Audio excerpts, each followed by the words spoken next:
Hello, everybody, and welcome back to another Nextlander podcast deep in the heart of October, right in the middle there. We are, when is the next Alex Navarro? When do we do our clocks again? Oh, man, I don't know. I think is that in November? Yes, November, I'm just going to say 8th on the basis of nothing, and then... I'm going to say 15th. I'll go with 15th. It feels like I'm just going to go with the middle. Brad Shoemaker, is that a winter solstice when we do that? No, the solstice is the 22nd of December, right? Okay. Jeez, I don't know. November 5th. November 5th? November 5th. Oh, that's coming up. Oh, wait, that's terrible. I'm going to be out of town. I've got to catch a flight on, I think November Oh, good. Yeah. 5th. No, well, November, no. Sunday. That's Sunday, right? If that's when you're flying back, then yes, that is in fact when, yeah. Well, hey, you'll gain back an hour of that travel. I'm going to fuck something up real We're bad. going to be on the West Coast. It's going to mess. It's going to break our brains, man. I better figure that out toot sweet before I'm out there. Man. Okay, well, that's a good piece of news to have. Thank you, Nextlander Podcast. We're leading with the news here on the Nextlander Podcast to let you all know your brain will be broken come November. Oh, man. Yeah. And that's the fall behind, so we'd set the clock. Oh, yeah. Darkness Back. is about to enshroud all of us. Back one? Yes. Yeah. You'll get more sleep, but you'll get way less sunlight. Nothing will ever compare to doing extra life on the day that the clocks fall back. Oh, just an extra hour. And making it till about, was it 2 in the morning, 1 in the morning? Something like that. Making it until late, because I think I started at 7 a.m. the day before. Uh-huh. So I'm coming up on pushing 20 hours of my 24 hours and watching the clock go back an hour. What if it was a 25-hour stream, you know? It was. In fact, it was. Yeah. Are we going to have another round of do we get rid of this or not? Or we don't? We have fucking standard time all day long, and by day I mean year. I feel like long. there's standard time is the only way. Standard time is the one in the summer or the winter? It's the one in the winter. That's the one in the winter. So that's after we said we're going to go back to standard. Daylight savings time is going to end? Yes. Okay. Daylight savings is the aberration here. Okay. They call it standard time for a reason. Yeah. Let's adhere to the standards. So that's darker in the mornings or darker in the evenings? Darker in the evenings. Light in the morning. Okay. Give it to me. Yeah. Give it to me. There are people who need that sunlight. I get it. It's helpful in its own way. I'm not just talking about the farmers, but I don't care. Give me the extra sleep. Give me the regular time. That's all I want. Daylight savings is it's too bad for too many other people than the people who want it to be late, unfortunately. Late. It was the business. Sometimes I think I remember reading when there was another brouhaha about it. Businesses like it because people shop longer and dine out longer, right? In the when the lights, all of the lights. Well, if businesses like it, then I guess we know what we're going to stick with. Well, we're a business, and we're on the other side of this. We're going to take the hardline other business approach of, actually, I like sleeping. That's right. We're a business. When do politicians start pandering to us? Yeah. I'm a small businessman. I think you have to incorporate as a corporation, not an LLC, to get that kind of lobbying power. Also, we have to give a lot of our money to them. That's right. It's, or no, I'm definitely not doing that. Yeah, that's right. Nope, sorry. You're going to lose your sleep. I don't think there's a politician on earth I want to give my money to right now. Speaking of giving my money to people, I don't know if you guys have heard about this, but the kind of whole industry of beauty face washes and stuff, it's a big thing out there. And I recently was like, I should probably start moisturizing or doing taking care of my skin a little bit more. Is this a bit? No, this is real. And then I had heard about the Goops and whatever of the world, but always had kind of stayed on the sidelines of it. And then once I was looking into, what is an exfoliant? What are these things? What moisturizers should I use? I fucking hate it. It's what dark things have you learned? Everything's too expensive. Well, yes. It's extremely expensive, and there's subcategories of things. Yes. And so I don't know, it just kind of scared the crap out of me, and I bought myself. this is a couple of months ago, but I had bought myself an exfoliating like rub your face thing. Like a chemical? Nope, like a chemical one. Like it's got like enzymes in it or whatever with like a little grit in it. I don't know. If my partner heard you talking this way, she would slap the goddamn taste out of your mouth. Oh, it's got enzymes and stuff? Oh, is that what? Oh, that must be fancy. I look. Rub some motor. I like the smell of motor oil and gasoline. Just rub that on my skin. Well, they probably have an exfoliant for you that smells just like that. Is there has to be a cottage industry by now of beauty products for dudes, right? And by that I mean like tactical beauty products. Oh, 1,000%. Like, yeah, sure. Like yes, and they all advertise on Twitter right now. Like it comes in a camouflage jar, and like you're exfoliating your face with buckshot or something. It's like branded like gun oil. You kind of just squirt it on like you're No, it's like Homer Simpson's makeup gun. It just shoots you in the face with exfoliant, and you reload it like a clip. Do you guys like partake in like any regimens that are? I don't. Okay. I have meant to. I've tried to do it and stick to it many times in the last few years, and just can't seem to make myself do it. It's kind of tough. Let me be clear. This is my lack of doing it is not out of some sort of like latent and antiquated, masculine notion of, well, dudes don't do that. It's very much I can't ever get into a routine with this shit, and I've been reluctant to invest the amount of money as necessary in engaging in these sorts of activities because, like you said, it's a racket. So that's the thing where I was like, the exfoliating thing I bought was like, I don't know, $25 for this like tube of stuff that I feel like if I used it every day, I'd just go through the whole thing, right? Yeah. And I don't think you're supposed to use it every day, but like, man, that's expensive. And then I just siphon off moisturizer from my wife when she's she's like, yeah, go use it. And I'm like, which one? Can I put this on my face? Is this okay? This one's here. Is this one for your hands or your face? Does it matter? She's like, it really doesn't. She says it doesn't matter. It maybe matters to a slight degree, but moisturizer is moisturizer. But again, like whenever I'm like, hey, I need moisturizer for my face, my partner just puts one bottle down in front of me. He's like, here, this is the one for your face. Yeah. Okay, just use this. Look, I'm an idiot. I just need the thing put in front. I could tell you how to wire an outlet together or maybe go buy some electronics. When it comes to putting things on my face the right way, no idea. No idea. But does Pharrell publish his skincare routine? Can I just do that? You just want to copy his. I think necromancy is involved in his stuff because that dude has not aged a day in 25 years. Well, my girlfriend is way, way into this stuff and adheres to it very closely. Okay. And is similarly resisting the effects of aging incredibly well. Pharrell is like one of her skincare heroes, and now I'm wondering if can I just pay him some money and he can tell me what to do? I mean, it sounds like your partner has the secret, has understood whatever it is that is necessary. You could just go to her for the knowledge. Oh, I don't have time for that shit. Okay, so as somebody who's on the periphery, does it seem like it just takes a lot of time? Yes, okay. A lot of time and a lot of money. Yes, time and dedication, and yes. Yeah. So anyway, that was my. That's three white guys talking about skincare. Here you go. Tell me how to do it without all of the hard work. That's our next Patreon podcast. You can find it. Yeah, I don't know if there are shortcuts to it, but I also feel like I don't want to get suckered into the like. Wouldn't want to. I'm a person who would wind up doing. Oh, I gotta get all the stuff to do the thing in a way that I would spend too much money for garbage. So. I don't know. I do know this though. What do you know? Your skin's important and you should take care of it. Yeah. I am the one who always has to kind of make noise about everybody in this household putting sunscreen on when we're going outside. For my kids, my wife, and for me. I bypass that by never going outside. That's one way to go. Mm-hmm. I just wear jeans and long shirts and hats. Just never let the sun touch my body. But yeah, I don't know. It's a lot. It is a lot. It is a commitment, but your face will thank you.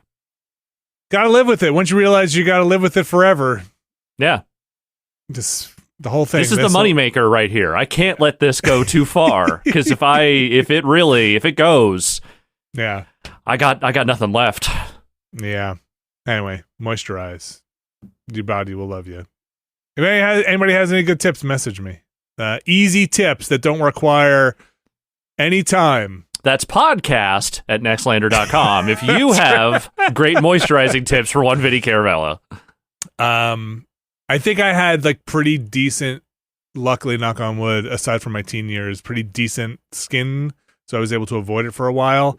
And then I think as I get older, now I'm getting a lot of drier skin. And oh, yeah. Oils are drying up. Just slap that pizza. Every Friday when I have pizza, I'll just take that pizza, just rub it right on my face. Mm-hmm. Rub it on my What could go wrong? Yeah. What could go wrong?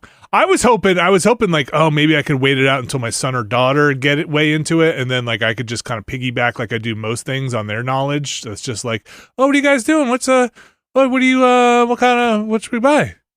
And then, but that's too long to wait. My son's only 11. It's probably got like at least 2 more years until he would get into any of that stuff. I don't think your son's going to get into moisturizing. Like, I don't know that much about what the kids are up to these days, but I'm pretty sure skincare is generally not the number Kids one. are smart.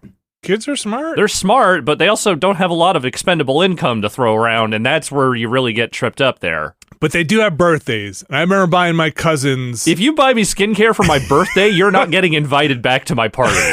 Wait, no, kids want that stuff. No, they don't. Yeah, sure they do. No, come on. And they want a gift certificate to anthropology or whatever. Is that a place that I remember buying that for my cousin? Like, no? Anthropology? Is that, did they sell stuff? Yeah. Okay. But do the kids go there still? Tweens and teens? Tweens and teens, they love it. They're all fucking buying Roblox bucks and fucking, goddamn Nirvana t-shirts for $80. They don't care about that shit. Kids are smarter than you think. They understand the ravages of time more than we ever did. Well, they've watched it happen to us, so that's right. They've not only watched it happen to us, they probably have looked at this planet and be like, "No, you got to take care of your shit." Yeah, and like because you weren't, because you weren't. Somebody needs to moisturize the goddamn Earth because moisturize the planet. Yeah. All right, we've got a bunch of stuff to talk about on today's show. We're going to talk a little bit later about Alex's time in Detroit, in Robocop, in old Detroit, please. Old Detroit. Some Cocoon, maybe some Payday 3 in there, maybe some more. But first, let's start with Assassin's Creed Mirage, a game that came out or pretty much was playable the day of recording the podcast last week. Did not get a lot of time in it last week, but we've had some more time since then. If you're going to go to Baghdad, you should moisturize. Well, yeah, I mean, it's dry out there. It's the desert. Speaking of things being dry, how about that Assassin's Creed Mirage content, huh? Ooh. Man. This one's... Okay. I haven't finished it yet. I don't know. I'm probably like 7 hours in at this point, something like that. Maybe a little less. I'm about 10. I checked mine before we came in here. There are things I appreciate about this game. I don't mind the smaller scope of it. I think that the choosing to focus on Basim, who is one of the few genuinely interesting, albeit very weird characters of Assassin's Creed Valhalla, was a good one. And I like the setting. I just don't think any of the story content they have written for this is particularly interesting so far. I agree. I am interested in the larger, big key plot points, like maybe the ending of this game. Mm-hmm. But so far, all the in-between stuff has been pretty bland. I've kind of just been buttoning through a lot of it. And the ending, though, necessarily has to just feed into Valhalla, right? Well, yes. It sounds like from what you set up, Alex, last time, I'm curious to see how we get to Valhalla, to what the events in Valhalla. So, or even if we really do, because again, a lot of what happens with Basim in that game, which I'm not going to repeat the spoilers again, they're in last week's show if you want to find them. A lot of that stuff kind of comes toward the end of that story, and a lot of what Basim does throughout that game is kind of in the background. Mm-hmm. So I'm not even really sure exactly how much of that stuff they would get to in this if this really is just a standalone thing of like, here's how Basim joined the Assassins, which is just about the most like run-of-the-mill way you could have approached what is a fairly batshit character. And it's like, I don't hate that they did that. I just kind of want more than what they're giving me here, which is to say, so far, a very by-the-numbers origin story for a character that feels like most of the interesting stuff about him does not really come to light until you're about 80 hours into Valhalla. And so, okay, well, from my experience with prior Assassin's Creed games and what I played of Origins, I did not play Odyssey, I did not play Valhalla. They usually, there's like a big uptick in things going off the rails in that last 10 to 20%, maybe 15%. So yeah. So, and neither of us are there yet, but yeah, we're not there yet. So I am curious to see. I mean, they're talking about the Order, they're talking about these alien artifacts, quote unquote, and they're talking about all this stuff. It just, for now though, it is really just like, go talk to somebody, pop a bunch of icons on the map, go into the place, either do it without being seen or just go full murder robot and then assassinate somebody and then open up another. I'm still in the part, Alex, you're probably still in the same part of opening up the remaining bureaus in and around Baghdad, and you just get these investigations per bureau.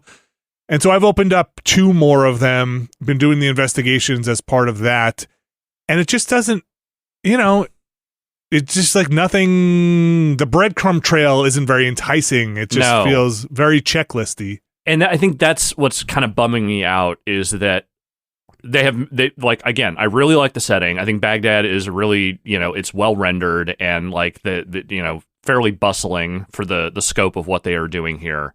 But most of the characters I've met so far in the story have been kind of bland archetypes that you've seen in varying degrees throughout this series. I'm not just talking about the assassins or, the fucking Order dudes, the Order heavies and their masks and whatnot. Like, just the basic characters you meet all feel like just, we have a bulleted list of like, side character archetypes that we pull from for all these games, and it's just hitting all those same notes. Like the origin story, like the beginning chapter where they kind of explain like why Basim leaves where he is, leaves his street family to go join up with the assassins and stuff, is like the most predictable shit in the world. And, where it goes from there so far has not thrown me for a single loop. Like, it all feels like they're just going through the motions in a lot of ways with this. And maybe because this is kind of the last thing before they launch into whatever Infinite or the Japan game or whatever the fuck it is they're doing with Assassin's Creed going forward, maybe they don't feel the need to branch out too far from that stuff. But right now, it's just kind of boring, and that's really what's bumming me out, because a lot of Valhalla was also kind of boring, and also there was way too much of it. I was hoping with this, like, the scaled down size of it and kind of the scope they were working with, maybe they could find a way to just do a lot of killer and less filler. But no, it's still so far a lot of filler. Yeah, well, what you're saying and just about everything I've seen online in terms of complaints about the game all sound like things people would feel about a game that was DLC and had to be stretched out to a full game. Yeah. Like, if this had been a new game from the ground up, they could have potentially done what you were saying by starting out and saying, hey, we're going to do a back to basics, like, throwback to the original. We're going to make this, like, classic, like you said, like, constant excitement, blah, blah, blah, whatever. But if they were foisted, if they had the task foisted upon them of, hey, you've been working on this DLC, guess what? It's full game now. Yeah. I could absolutely see how they just maybe had to scramble and fill it with whatever to turn it into a full thing. And I think that's my problem, is that there's just a little too much whatever in here for what they actually have. The structure of this is maybe more reminiscent of AC1, where you are in this kind of smaller town of or city of Baghdad environment, and you have like 5 side quests at any given time. The pickpocket the things for your friend. The I don't know if you've gotten this one yet, Alex, but the collectible crystals for the vault. Did you do that yet? I think I did, yeah. Or at least I got started on yeah, that. you get started on it. There are pages like floating around that you can collect for the bookshop. There are the historical points you can gather, and I do think some of the historical stuff is well delivered. Like they're doing like a little tiny mini version of kind of some of the museum stuff that they did in the previous ones, but it's there. Like they give you a little of that, and I think that it's it's reasonably detailed, but obviously they're working at a different scope here. And then there are the gear chests, and so this game has loot that is pre-generated. It's not like the dynamic loot fest that you get from the later stuff where it's like Sword of the Unkilling Flame or something like that. You're getting loot sets that are in chests. And so I'll say the thing I like about Mirage is everything seems very manageable. Like I feel like I could beat this game. I feel like I could 100% this game and not have to devote my life to it. Like it does seem smaller in scope, but it is repetitive in a way that kind of AC1 had problems with. Yes. And that some of that is in this game as well, where every district you get just has those same quests in it. And they just kind of like, okay, now find all the 5 things here, the 5 of this, 5 of that. And you just kind of run around and do them. Yeah.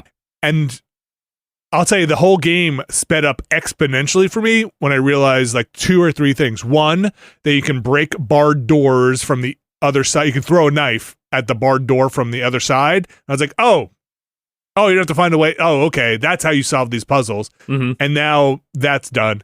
You can smash through some windows. So I was like, oh, okay. These are breakable objects. And I will say the damn movable shelf industry in Baghdad is blowing up because everybody's got themselves a movable, slidable bookshelf. It is unbelievable how many houses just have a bookshelf you just pick up and slide across the floor. I've noticed that as well. It is so corny and dumb. I mean, corny and dumb is par for the course with Assassin's Creed, and especially Assassin's Creed game design these days. But yeah, I don't know. I knew going into this it was not going to be up to the level of like full gameness that some of these other recent Assassin's Creeds have been. But I didn't want that. I also wondered, like, does a throwback to the original style of Assassin's Creed play well with so much built-up cruft around that franchise in the ensuing years? And the thing is, like, it's novel to a point, but I think that they have not done enough to kind of flesh out that original design into something that is a little more interesting. Like there are elements of modern Assassin's Creed in there, but a lot of it does just kind of feel like it feels old, like in a way that I think is somewhat intentional, but also sometimes just feels a little like rickety. You know what I mean? Some of it feels clumsy to me. Yeah, like it's inelegant. Like the AI seems dumb as bricks. I mean, it always has been, but like you're right, it does feel a little dumber even than usual. Like I go in and I murder 3 people in front of all the guards, and I just run into a flower bed and hide for 5 seconds until they just like are like, oh, I guess I'll go back on my patrol. But I like this style of gameplay more than I like the other style, the more kind of combat focused ones. Once I got better at the parry, and now that I've upgraded my daggers a bit and I have the blowgun, like things feel like I'm just rolling over a lot of these guys. Like when if combat breaks out, it's not a big problem, and it's one of those things where like when I was watching you play before I had really gotten too deep into it, I was like, is this really going to be like a heavy on the parries and the the dodges? And then at a certain point, it just kind of isn't anymore. Like you barely have to focus on using that stuff except for like the heaviest enemies. Like a lot of time, you really actually can just run up and mash the fucking sword button on people, and it works just fine. I still do a parry and stuff, but if I get overwhelmed, I just hide for 5 seconds. Yeah. And then I come back. The other thing that's interesting that I don't remember being in any of the Assassin's Creed games and maybe is new is that Splinter Cell mark target thing. Do you remember that? What was with your bird? No, where you get the focus bar. Right. And you mark and execute basically, where like you can hold down R3. I'm playing on the PlayStation, and then you basically can tag it starts with 2, but you can upgrade it later. Yeah. And you then you tag 2 enemies and then hit release, and he just fucking like teleports over to them, kills them, and teleports to the next guy and kills them. So I think that is new and specific to this character. Good old Mark in Execute. Haven't seen him in a while. Yeah. Yes. Which Splinter Cell was that in? That was in one of the ones I don't think I played through all the way. I don't remember. God, the Splinter Cells. Counter or something? Or a long time ago. I think it was the one where they did the projections of stuff on the bathroom walls, and I was like, that's cool. They should do that more. Like objectives. The third one? Fourth one. Was that Conviction? Conviction, maybe. Sounds like maybe Conviction. Is that where he shaved his head and he was like all... I think so. Okay. Anyway, that's in this game. That's pretty neat, and I use that when it's filled up. Okay,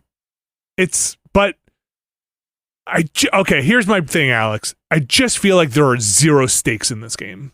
Like, whether I kill everyone or sneak through everything, whether the order wins and I lose, I just don't even know what the stakes are. Like, it just doesn't seem like there is a lot hanging in the balance here. No. Like, they haven't done a good job of telling you why the order is so bad. I mean, you know some of it if you've been playing the recent ones, because the order, or whatever version of the order that exists, is the recurring villain of this last trilogy. Like, there have been different versions of the order, but like that they will eventually become the Templars in some form or another. So like, if you've played all 3 of those, you kind of know generally what they're up to, which is to say generic bad shit. Yeah, right. You know, we want artifacts, we want to take over the world, blah blah blah, what have you. But you're right. I think this one is not doing a particularly good job of painting what the stakes really mean. You're kind of left to just understand that, like, well, if you played Valhalla, you know what they're up to because they did a bunch of the shit and you played through it and you fought them and killed a bunch of them and all of that. Here, it just kind of feels like they're just a looming threat in the background, and when they do show up, they're just kind of there. Like, this... Like, they set it up with like Basim's like crew of thieves that he runs with, basically in and out of this like group of kind of almost Dickensian moppets, right, that are running around in their thieving guild, get killed, right? Mm-hmm. And he's like so angry, and then his childhood friends, like they blow up at each other and they go away. But then it doesn't feel like that comes up anymore. He kind of patches things up with his childhood friend, and maybe she'll have a turn at some point, but everything seems like not that bad. He doesn't seem damaged by it. Whereas back in Bayek, like when his family is murdered, you know, that's like hanging over his head the whole game. Yeah. Like, it keeps coming up. You feel like he's on this mission. He's so angry. He's going to go get this revenge story. This doesn't feel much. It doesn't have like a weight to it, you know? No. And I think the part of the problem is that, again, what is most interesting about Basim is something that does not really come up until toward the end of Valhalla. And it really has very little to do with his origins in Baghdad in the grand scheme of things. But I had hoped going into this that, like, maybe there's more dimension to this character beyond the big twist around him and all that stuff. And so far, I have not found much of that. I think that the big thing is that Bayek was a real-ass character. Cassandra also was to a degree, though, like, when they split her and Alexios out into 2 different sort of narratives that are kind of the same, I think they kind of kneecapped themselves there because they left them in a position where it's like, well, one of them is going to be good and one of them is going to be bad, and then just that's the way the story is going to go. And then Ivor is barely a fucking character, so it just feels like the more they have sort of like split out and compartmentalized these different protagonists, the less interesting they become. Speaking of Origins and Odyssey, I wish I had the infographic in front of me that somebody in Discord posted when we were streaming this game, of the timeline of every Assassin's Creed game, because I think there's like 30 of them now. Yeah, if you're including mobile and all that stuff, yes. Like you open that infographic and you just immediately close it. It's like, nope, forget it. I'm not even going to try. They're running out of slots to put games in. Did I understand correctly that they went and made a game called Origins that's ostensibly about the beginning of the whole storyline, and then turned around in the very, very next game they made and set that game before Origins? Yeah, so the thing they did there was, I mean, Origins is about the origins of the Brotherhood, which is to say that, like, you know, Bayek is essentially one of the founding fathers of what is the Assassin's Brotherhood. Odyssey is more about, again, I'm pulling from like memory from somewhat distant memory of one of several 100-hour games, but my recollection is that a lot of what you're doing in that one has more to do with uncovering the ancient artifacts and sort of like kind of the stuff around, what is it, the Isu, the progenitor race and all that stuff. Precursor type people. Yeah, the precursor people. So it has more to do with the Order, which is essentially the founding. Like, I think that is where the Order first appears and is sort of like the, Order of the Ancients, whatever they're calling themselves in that game. That game is more about where the villains came from, whereas Origins is more about where the Brotherhood came from. With the hidden ones, then the Assassin's Guild, and then they start out as the hidden ones. And then fucking Valhalla comes along and just starts mucking around with all of that and becomes about just some shit, man. I don't want to go into another long diatribe about the shit that happens in that game, but some shit happens in that game. Okay. So I brought up I think I have that big timeline thing. I was trying to look for the latest game, and I guess that Russia one, Chronicles game, takes place in 1918. Oh, sure, yes. So during the revolution. Yeah, and there's that one bit in Syndicate where it flashes forward to, I think, Evie's daughter in World War One. It's like during World War One in Paris. Okay. So those are the ones that I think get as close to modern day as they can without just being modern day. What is the most recent historical period they could do without it just seeming like, you're just doing present day stuff. This needs to be more historical than that. They did French Revolution. They did Syndicate was the Industrial Revolution. Yeah, that was like Victorian era London. Syndicate is just Victorian, so 1800s. 1800s. London. There's the Revolutionary War in 3.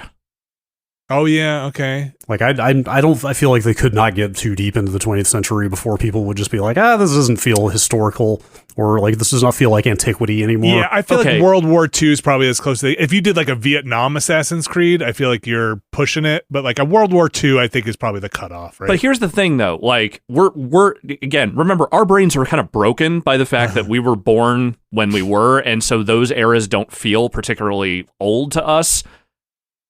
Those eras are old, dude. World War II was like 80 years ago. Yeah, well, and I know, but even that is more recent than anything they've ever done. I think, but the thing is, I don't think they should be afraid of touching that stuff. I think the bigger thing to me is not necessarily the amount of time that passed. I think it's that fast forwarding on technology, right? Like a person from World War II coming from like the 40s coming to our age would be blown away by the technology versus the person coming from the 70s coming into the 2020s might have more of an understanding with computers and things. So I think that's the bigger thing for me of like, once you get an assassin with a cell phone and looking up the Templars on Wikipedia, then you've got. Well, also they've been bouncing they have back and forth. The modern day stuff, yeah. Which do we know when that takes place? Now, like it's crazy in the real world. But yeah, right. Yeah. But like, why not? Why not do something crazy where like, I think my problem now, I mean, other than, kind of the blandness of this game, I do wonder if like, why are they so like hinky about doing stuff outside of kind of these like big ticket historical eras? Well, that's exactly what I was getting at. To be clear, I was not taking a position on what they should do. I'm just saying I think that's what the expectations are. I think that's part of the formula at this point, that people expect there to be a much greater remove in the historical setting from modern day than what you would get with something in the 20th century. I don't know if you guys remember, like Assassin's Creed 1 or 2 or whatever, they had like, at some point there were pictures of all of these more modern, I think like FDR and stuff with like the Apple and stuff, Dude, this is taking me back to like Sausalito Basement when this franchise was new and we were actually still excited about it, but also we're like, I think didn't we like speculate that the third one was going to culminate with Desmond just gaining all these powers in the modern day, and that game would be modern day? Right. Like how naive we were. Well, some of that kind of happened. I don't know if you remember. This is not. I am not calling spoiler on this, but like back when Desmond was doing the Animus stuff, the powers were leaking through. Do you remember that? Yeah, and wasn't that just sort of like an ending sequence of one of those games or something like that? Yeah, like you had to escape something, and you suddenly had all the assassin parkour powers and stuff like that. Like there was bleed through, and he was learning. I absolutely, if not suspected, at least hoped that they were going to be like, here's your modern day one as 3 as the culmination of the trilogy, and then they're going to do like futuristic assassin shit or something. See, that's what I want them. And that's kind of what I mean about them building the at like Alex put it, the big ticket historical settings into the formula. Like they seem to have integrated that as such a core Assassin's Creed concept that it's hard to see them getting away from it. I think for me, the interesting things about Assassin's Creed in the story I remember was these big pivotal key moments in human history being influenced in this conspiratorial way, right? Like, that was interesting where you're like, oh, Alexander the Great? What if Alexander the Great had like mind control over everyone? And that's what was interesting about it. You had these, Constantinople, like what if, Constantine had this, these powers. In retrospect, Da Vinci being your Q was like kind of the beginning of the end. That was the embarkation point for like extreme cheese in this franchise to me. I mean, I guess of course, I'm sure. Yes, of course, Charles Dickens is the one giving you your quests now. Yeah, I think around the time they have you GTA a fucking horse and carriage with Florence Nightingale, I was like, you know what? What is it? Whoever the nurse lady is in Syndicate, who's like, kind of a famous figure. Like, it's. I think to me, the figures are the least interesting thing. Like that's that famous guy, but he knows about the assassins and the Templars and all that shit. Like that stuff is, the joke of that is very old now, and it's not novel or interesting when they introduce whatever historical figure they do. And I think for me, I want them to try branching out into other settings that aren't just these big set a fucking Assassin's Creed in like Cold War era Germany, like set an Assassin's Creed in fucking Morocco when like, like weird spy shit was happening. Set some shit in fucking 1960s Mexico. Like just find an era that like isn't the most obvious fucking bright lights. Here's the thing from history class you remember, and find a way to tell a story in those environments. Because I think right now that's the kind of just slightly outside the norm thinking they may need to make this stuff interesting again. Yeah, it makes me think of The Saboteur. Remember that game? Yeah. The pandemic, that pandemic game, the open world set in occupied France. Yeah. I have bad news for you. I went and reminded myself just now of what the roadmap looks like for this franchise. Yeah, I know. The next game is Feudal Japan. Yeah. The game after that appears to be Roman Empire. Yeah. So... They're committed. As soon as Tsushima came out, I knew they were going to jump on the Japan thing, and they are. So, I mean that's 2 games. That is the Japan game is Ubisoft Quebec. The Valhalla team, the main team in Montreal, is doing that. It seems to be Roman Empire. That's what people are speculating based on the imagery they've put out. But anyway, that's probably the next. With the way games get made now, that's almost the next decade of these games. And then there's maybe not quite, but it's quite a few years. Infinity or whatever the fucking... That apparently, I read up on that too. I think we talked about this back when this came out from Ubisoft Forward last year, but who can remember anything now? That's like a hub. Yeah. Apparently. It's going to be some kind of, like, it sounds like almost like an interactive launcher or something where you're going to be able to, like, collect all your recent Assassin's Creed games into one Animus-like interface and just sort of dip in and out of them from there for some reason. That's how I'm looking at this game's radar write-up of Ubisoft Forward from last year, and that's kind of how they're describing it. Effectively building an interactive hub that will function like the Animus, allowing you to jump between different historical playgrounds while simultaneously progressing the modern-day narrative framing. The modern-day narrative framing is, again, the least interesting thing that they are continuing to do, and I'm not, like... I had hope when they changed characters and they threw Layla in there. I thought, okay, maybe they have a notion here of something more interesting to do now that Desmond is not the focus here. And so far, the answer has been largely no, they do not. I think they have really focused on 2 main areas. I think like there is all the games around, because there are like 4 games around 3, I want to say, right? There's like There's the original. You mean that first like trilogy? Remember they made a trilogy of Ezio games. Yes. So that was 2. That's the other. That's Brotherhood and Revelations, right? There's Brotherhood, Revelations, and then 3 came along. And 3 and 3 had Rogue, right? Yeah, Black Flag. There's Liberation, which is Freedom Cry. That was the God. Was that a Vita game? That was a Vita. It was a Vita game that eventually got ported to consoles. Which one? That was Liberation. Yeah, that eventually came out. But I think around the time of 4 is when they just started making spin-off and side games left and right. And because there's Rogue, which is a spin-off of Black Flag, which came out, I believe, at the same time. It was like I want to say right around the same time. Because that was when they made their next gen transition, and I think they wanted a game for the last gen consoles. Yes, and Rogue was definitely the last gen console game. I think Rogue and Freedom Cry. I'm sorry, I'm looking at the timeline now. Rogue and Freedom Cry came out in 2014.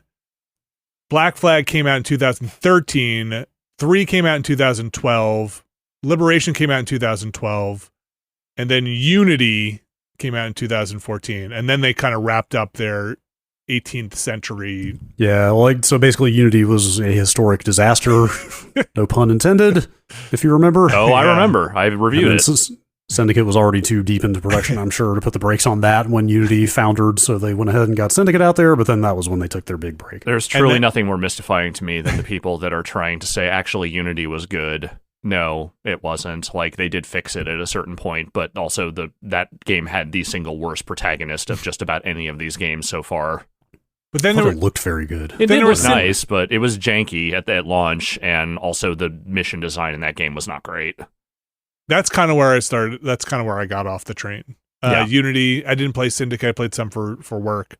But then after Syndicate's when they started bouncing around. That's when they rebooted, right? That's Origin, Odyssey. After Syndicate, yes. Yeah, after Syndicate. And Syndicate was good, is the thing. Like, they rebooted not necessarily at their lowest point. Like, Syndicate and Black Flag were both very good games.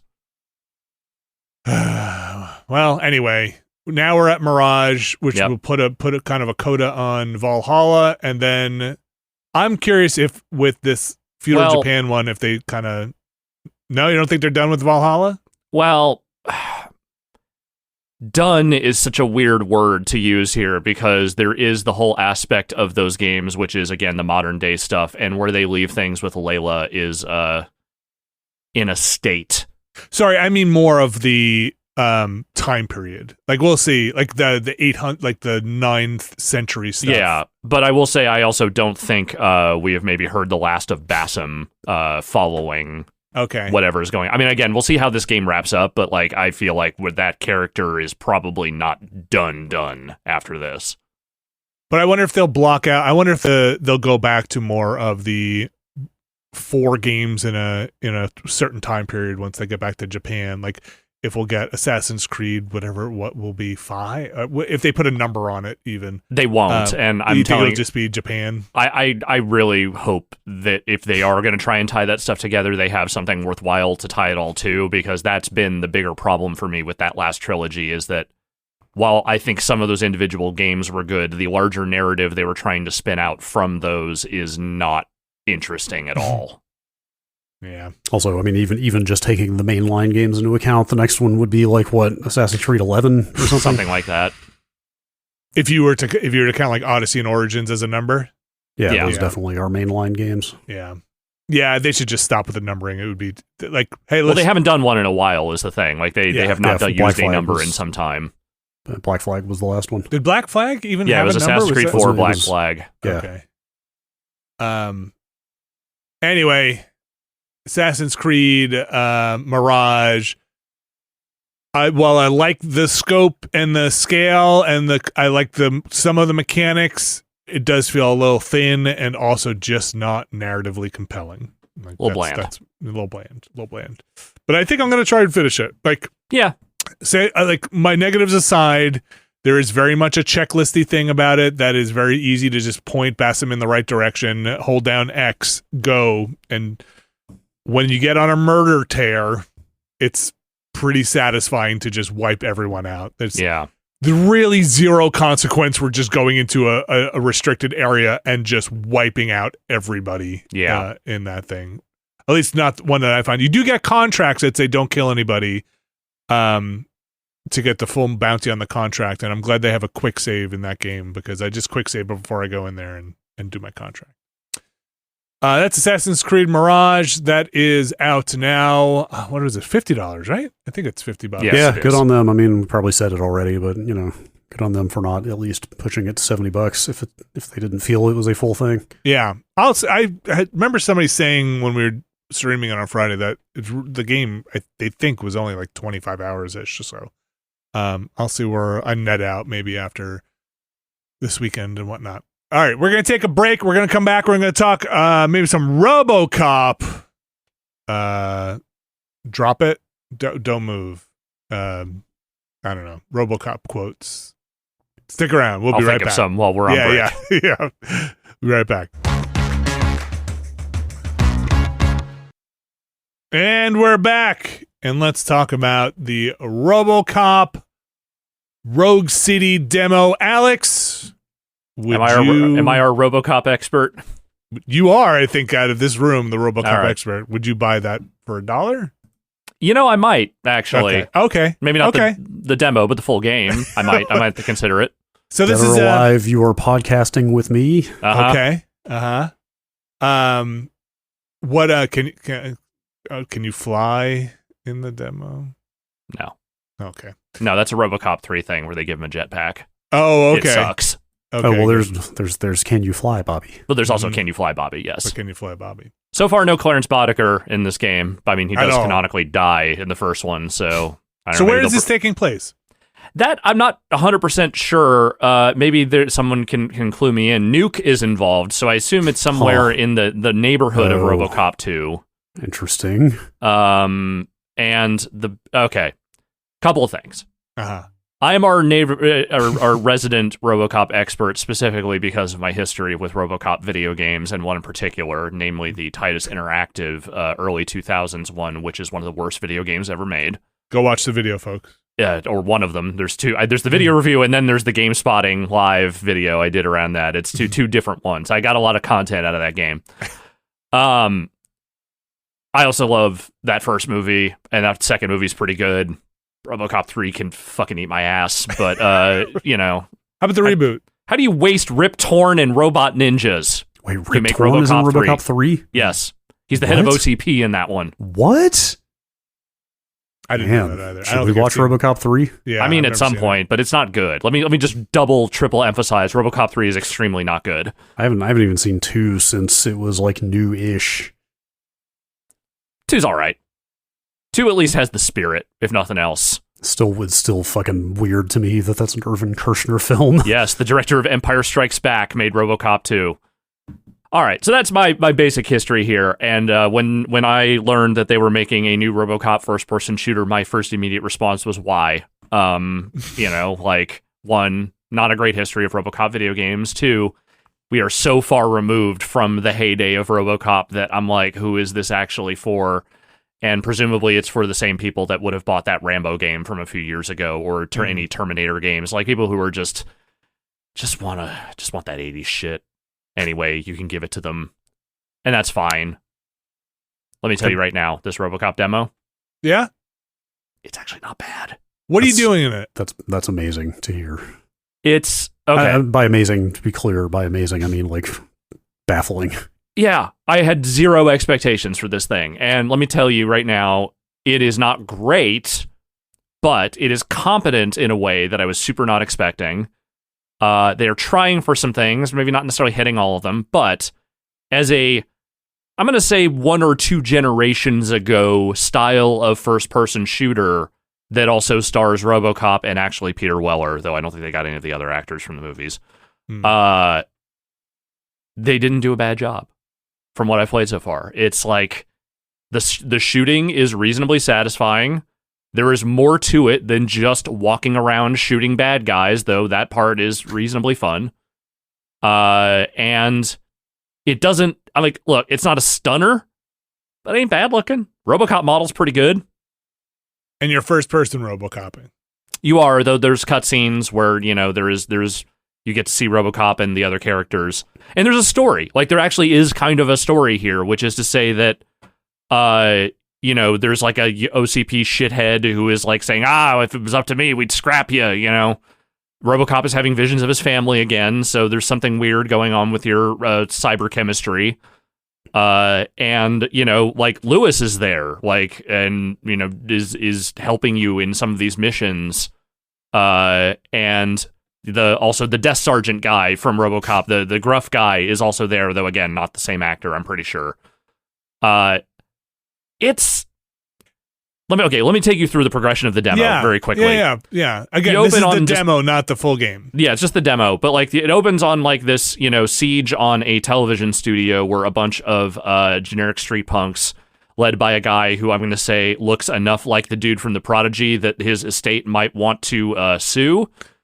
His name is literally Soot, and he talks about setting fires. I'm telling you right now, that is the Twisted Fire starter. You are not fooling me.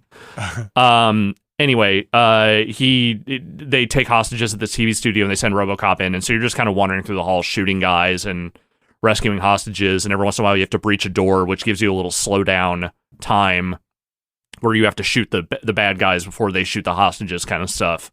Does it come up with little blinky things on the screen that's like hostile or criminal? Yes. Or okay? So you have a scanner. If you're holding, like I'm playing on PC, obviously. So like if you hold down the right mouse button, it just kind of scans the environment and it creates an outline of any enemy that is in the area.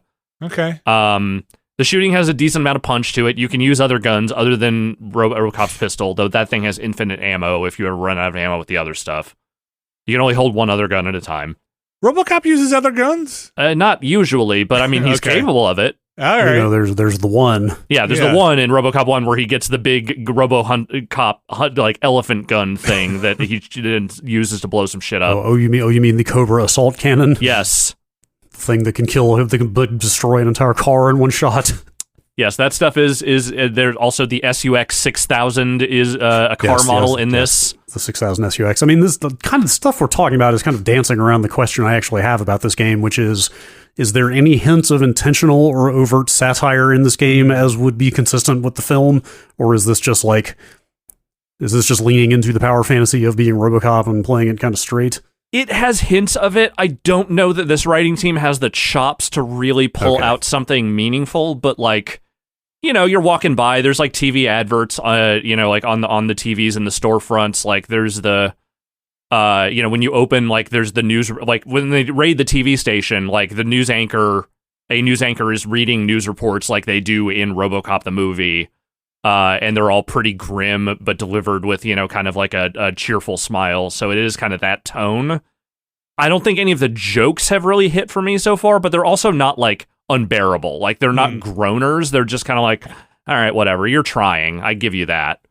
Oh, sorry, go ahead. Well, so then after that, like once you go through that whole section, like level section, they throw you back into the police station and they kind of like let you wander around. Like there's a part where you are literally working the front desk and people are walking up to you with their crime problems and you have to decide what to do with them. Like there's actual player choice and dialogue choice in this. Like the idea of RoboCop getting subsumed into the bureaucratic machine of police work actually is hilarious. Like setting aside the image of him sitting at a desk processing intakes, or whatever. The thing I was gonna say, like, this just jumped out at me from watching a few minutes of footage. Like, I have not seen a ton of this game, but like, even if they're not intentionally going for the kind of satirical stuff from the movie, the way the action itself came off to me seemed like it was unintentionally kind of achieving the same effect, because that pistol is so over the top, and like, and like hearing that it has infinite ammo was like, of course it has infinite ammo, because like all I've seen of this game is walking around picking toughs up by the neck and throwing them into other gang members across the room, and like geysers of blood shooting out of people's heads as you walk around the room, just like wasting everybody around you with impunity. Like, it seems like it's hitting that same ridiculous ultra violence that the movie went for, even if it's trying to offer like I can't believe I'm saying this much about a fucking RoboCop game demo. But you know what I mean though? Like, it seemed like it was achieving that effect, whether it meant to or not. It's goofy, and the thing is, even if I don't think like it's really particularly sharp satirically, like it knows what it knows what is good about RoboCop, even if it can't necessarily replicate that in full form. It at least is having some fun with it and trying not to be just pure power fantasy, which was one of the many sins of that awful Titus game, is that it had no sense of humor at all. It was just kind of garbage. Though, I mean, look, there's a couple of level design things in there that feel like cruel jokes by the developers, but not necessarily satire. Like, there was a lot of things wrong with that game, but it had absolutely no sense of, like, what the satire of Verhoeven or any of that stuff was. It's the same thing, like, those Starship Troopers games always ran into, is that, like, no one seems to have the chops to pull off what Verhoeven was doing, and when they try, it just kind of tends to fall flat on its face. I think here, like, they're joking around, and they're fucking around, and they're definitely leaning into the, you know, it's RoboCop just, like, shooting guys and then falling over rails in the most ridiculous way. You shoot a guy in the arm and his whole arm just flies off kind of stuff. Like, it's ultra-violence, but it's stupid ultra-violence. And I think that is probably the right tone to strike for this. Is OCP, like, are they just a bunch of assholes? Yeah, they're still a bunch of assholes. They still run the police department. The guy who is your current handler at OCP seems like a real dickbag. But so, Dick Jones bag. But then after that, after the police station stuff, they send you back out. And so you're just wandering around this section of the city for a little while in this demo. And you have a main objective, but you can also kind of like, you know, you can write parking tickets. Like you can, bust people for doing graffiti. Like there's a lot, and you have a little degree of choice within that. Like, do you want to throw the book at them, which is to say, you know, fine them however much money, or do you want to say, let them off with a warning? And like, so if you let one of them off the warning, that person might come back around at some point and potentially help you. It seems like none of that is seen in the demo. I assume that comes later. But so there is like a little bit of kind of, you're wandering around this environment. It's not an open world, but it's an open level. And, you know, you're kind of moving from place to place, doing the main objectives, but also kind of handling some other stuff along the way. The description for this on the Steam page says it takes place between 2 and 3, which maybe sounds like the right choice. It's the post-nuke environment, while also keeping Lewis alive, which was one of the many sins of 3, is that they kill her off pretty early in that movie. Yeah, there's a lot of things wrong with RoboCop 3, and I don't mind spoiling it because it's all garbage. But, you know, having Lewis there is kind of nice, though, again, I don't know if it's the same. Is it Nancy Allen? I can't remember that actress's name. I don't know. It doesn't sound quite like her, but also, like, it has been many years, so maybe it is her. I don't know. It's definitely not the same desk sergeant. Nancy Allen is the actress. Oh, it is her? Oh, so is she in the game? I can go check her IMDb and see if she has a RoboCop the video game. Sorry, you said Peter Weller is in this? I believe he is. Yeah, it is. It is, in fact, Peter Weller. How is the voice? You know, he's aged, but, like, he's in it, and I feel like he's not sandbagging it. Like, he doesn't sound bored. He sounds like he's trying to give it the right kind of robotic performance, and I think it mostly works. Like, it's just nice to hear him, like, and he seems like he's enjoying doing this, which I think is the only thing I really want from a game like this, is the actors who are involved not to sound like they're just there for the paycheck, and he doesn't. Apparently a lot of strife between him and Verhoeven on the set. Yeah, Verhoeven's kind of a madman, and Weller is, I think, not. So I think I can see how that might have gotten a little weird. I mean, it might just be the one documentary I watched and their angle on it, but they actually kind of portrayed Weller as maybe taking the role a little too seriously in terms of what he wanted to do with it. Yeah. And not, you know, they did not see eye to eye on how the character should be played. Well, I think that's more what it is that Peter Weller is very serious about any role that he takes. Yes, and I think Verhoeven's sensibilities were like a little too, all over the place, maybe for like his personality. Did Peter Weller come back for 3? No, that's the one he's not in. Oh, okay. Interesting. Actually, is he in yeah, he is in 2. He is in 2. Yeah, he's definitely not in 3, though. There's a lot, like I said, there's a lot of things wrong with RoboCop 3. that's the I had more fun with this demo than I did with RoboCop 3. Let me double check before we finish up with RoboCop, but that is scheduled for November 2nd to release, so soon. Yeah, and I will say that demo is longer than I thought it would be. I kind of thought at the end of that TV station they were just going to be like, thanks for playing, and it's like, no, here's another hour and change of stuff you can do. And I think it's smart that they did that because it lets you see that there is more here than just running around shooting guys that look like fucking Bill Paxton in Terminator. They have a pre-order bonus. I was trying to see what would you want from your RoboCop gun. Rogue City Alex Murphy edition. The gun, but they won't give you that because they'd have to sell a bunch of fake guns. The pitch black version of the Auto 9 weapon, the blue armor from the movie RoboCop 2 cosmetic is what you get in the pre-order. And then for the looks like Alex Murphy edition, you get stuff that is too small for me to read. Okay. The OCP shotgun, some other weapon. I'm going to tell you right now, I don't think gun cosmetics or guns in cosmetics are necessarily enough to justify spending a bunch of extra money on this game. The guns are not that interesting. They're okay. This game's also $50, at least on the PC. I mean, it does not look like a big budget current AAA production. It feels like it is at a lower scope than that. But for that lower scope, if you come into it with kind of the mentality of, hey, this is kind of plays like a shooter from a couple of generations ago and looks like it, it's not bad for that. It's so funny. Every time I see footage of this thing on the Steam page, it looks like whatchamacallit, a time crisis-y, Yeah, I mean, it's a shoot 'em up. It's like guys pop out of fucking, yeah, right, like, yes, exactly. like closets and various doors, and then you just shoot the living hell out of them. From under desks, like on rails, just shooting gallery.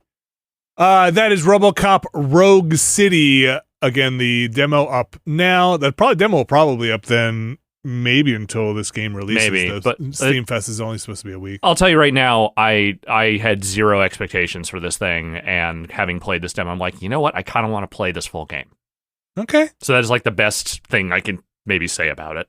I am curious to see it. That's also coming to PlayStation 5 and Xbox Series X and S. Brad, you played some Payday 3. Yeah, I dabbled with it. Game that maybe it is underselling it to say has had kind of a rocky response. Rocky launch is what I would say. Yeah, I think the servers were basically on fire for like a week. Matchmaking was very broken the first week. Yeah. I jumped into it with some friends a little bit in advance of us checking it out on Friday.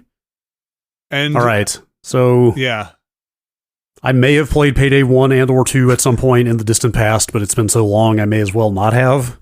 Okay. But what we did play a few months ago was a game called Crime Boss Rocket City. God, did we ever. We certainly did. And so I actually fulfilled the stupid joke of coming to Payday 3 and playing a couple rounds of it and going, oh, so this is a Crime Boss-like. Oh boy. Oh boy. They made a Rocket City-like. They should put you in prison for something like that. It very much is that. I'm not apologizing. So you said you probably have played some Payday in the past, but when you got to Payday 3, having played Rocket City or Crime Boss, did it feel like they were doing anything kind of outside of the heist? It is very much like the first scenario we got was go in the bank, case the joint, try to play cool around the guards, see if you can sneak in the back and find the key card to get in stealthy-like. Or you could just hold G and put your mask on and start shooting everything. Mm-hmm. Okay. And then, there's all kinds of group objectives of like, okay, you went loud, SWAT is pouring in, but you also need to work together to ferry all this thermite from the parking lot to where you're trying to burn your way into the vault, and then go in there and get money, that whole thing. Mm-hmm. Yep. We did one other scenario that was on a bridge where you're kind of like holding up a construction crew to intercept a delivery or something like that. Yeah, that sounds right. I mean, there's the variations. What I remember of playing Payday, it's like it's always a heist of some kind, but it is there. It's obviously not just bank jobs. There's a lot of different like kind of things that you're raiding over the course of those campaigns. Yeah, it looked like we had access to not access to in that we could pick any of them, but there were 8 scenarios like kind of on the list. Some of them were still locked, but I don't know if there's more than that in the shipping game or not. I mean, I'm sure. They will be filling it out over time. Payday 2 is still huge after like a decade. I'm sure they're going to keep adding stuff to this for ages. But so can you still play Payday 2? Yeah, as far or as is it one of those things? As far as I know, I think you can still play Payday 1. Yeah, those should still be fine. You had 4 people when you were playing? Yeah. We were thinking, for people who are playing Payday, we were thinking about playing with 3 people. If there are any problems with that, if we want to message us and be like, no, you definitely need a 4th or something. Because, Alex, you probably played the most Payday 2. But I only really played with 4 people, so. Played with 4 people. Yeah. Maybe we can scare somebody up. I would hope it scales the difficulty. That's the thing, yeah. To the number of players, but there are, like I said, there are things where if you had a 4th person, that's an extra body to carry more thermite or another bag of money or whatever, so. It's I assume this is par for the Payday course. It is kind of capital D dumb, it seems to me. Oh, yeah. Like, just kind of like the way the AI acts, the patrons and guards in the bank, and like at one point some kind of cyber ninja, like Metal Gear Solid style, showed up and just started wailing on us in a bank. That's a new one. For example. That's a new one for me. Also, that ninja took me down and just kept hitting me. Like, I was down, but I still was seeing from my downed perspective. Just kept wailing on me. Oof. For minutes until somebody came and killed him. It was weird. I am curious. I've heard some stuff or read some stuff about the progression being kind of funky or like tough, grindy. That was the other thing I was going to say. It seems extremely grindy. You start with 2 guns or 3. I can't remember. You definitely start with a rifle and a pistol. You may also have a shotgun, but I think you actually have to buy that shotgun. I think it's literally 2 guns to start. And yeah, you have to. It seemed like, I'm trying to think, you might have gotten enough money to buy that shotgun after one good successful run, but I actually can't remember. It might have taken 2 runs.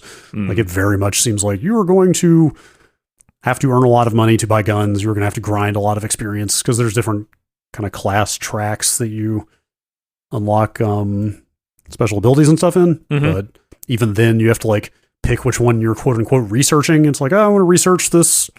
Whatever, this engineer class, and then the XP will go toward that class as you grind it out. Yeah. It seemed pretty grindy. So when I went back, I just went back and looked at some Payday 2 reviews to see if people are like, I can't play it or whatever. It's mostly people doing the joke of Payday 2 is like Payday 3, but really good. So I wonder if having all of them up, I'm curious to see how many people are moving over to Payday 3, how many people are sticking around in Payday 2. If they're running, concurrent versions of this game, at some point, do you start watering down your play base and your monetization, let's say, in each game? But it sounds like these games are monetized in a way maybe they don't have to worry about it. And Payday 2, extremely popular. Extremely successful is the thing. True. Very popular. Were the Steam user reviews weren't they overly negative at one point? They were very negative. Okay, yeah. They've shifted over to mixed. They're now mixed, so I guess people are maybe coming around on it some. Yeah. It does say 40% of the 31,000 user reviews are positive, so that sounds like a mix to me. Can't beat that. Yeah, it was okay. Like we did not come away from it. Played it for 2 hours and then we're like, oh, okay, what are we playing next week? Okay. Like it seems fine, but like nothing super. Not the one you want to stick to. It's not super groundbreaking. Yeah, I'm curious. Better to than check Crime it out. Boss, I think. Well, it'd be a real achievement to be worse. Look, are Crime Boss reviews mixed? I'm gonna say they are probably somewhat worse than that. Did that ever come to Steam, or is that that's still not on on? Steam. No, it's still on Epic Okay. only. That is Payday 3. We're going to try that out on Friday. Maybe with 4, maybe with 3. We'll see. We'll see what the balancing is there. Again, if people know more about, and they definitely do, Payday than we, let us know. We're leaning on you, Brad. Payday 3 expert Brad Shoemaker takes us into Payday 3. Do we need to play? That's me. Skipped the tutorials, jumped right in, Yeah. and started playing. Do you know if I was just gonna ask? Is there a kind of lead-in thing where you jump into a mission, and have to make it through single player? No, or you can skip. Okay, It definitely asks you. Somebody should probably play the tutorials. yeah, I'll But try and get through. you can skip them. Payday 3. I finished up Cocoon. That game is not extremely long, but I've heard like 6 to 8 hours, depending on how stuck Yeah. you get. can bend your noodle a little bit. I really like that game. I think it's one people should check out. It's on Game Pass if you're a subscriber there. We talked about it a bunch before, so I won't belabor it. I'll just say that I think it ramps up in a very nice way towards the end in terms of keeping the mechanics somewhat fresh, even though you're generally doing similar things throughout the game. They intensify things in a way that I enjoyed the challenge towards the end of that game as well. Some more dexterity based things towards the end of that game. That's kind of the thing. I thought I was going to finish it for this week. A lot of life has happened in the last week, but like I kind of bounced off is a strong word, but there's been a couple times that I hit a point where I was just like, I don't know if I'm enjoying this style of puzzle as much as I was the first half of the game, and kind of just turned it off a couple times that I've played it. Like where they get like dexterity, but also timing based. Like maybe it's just the point I'm at. Maybe it gets better later, and I need to just push through it. But like there's some puzzles where there's like timing and dexterity involved, and also like some things that are not explicitly on screen at the same time that you kind of have to worry about a little bit. You know what I mean? And like it's hard to explain without just talking about specific puzzles, I guess. But like there are like a couple spots where they kind of like expected you to do things that you felt like you hadn't been doing before, and that I kind of just assumed were not part of their sort of puzzle design vocabulary, if that makes sense. You know? Yeah.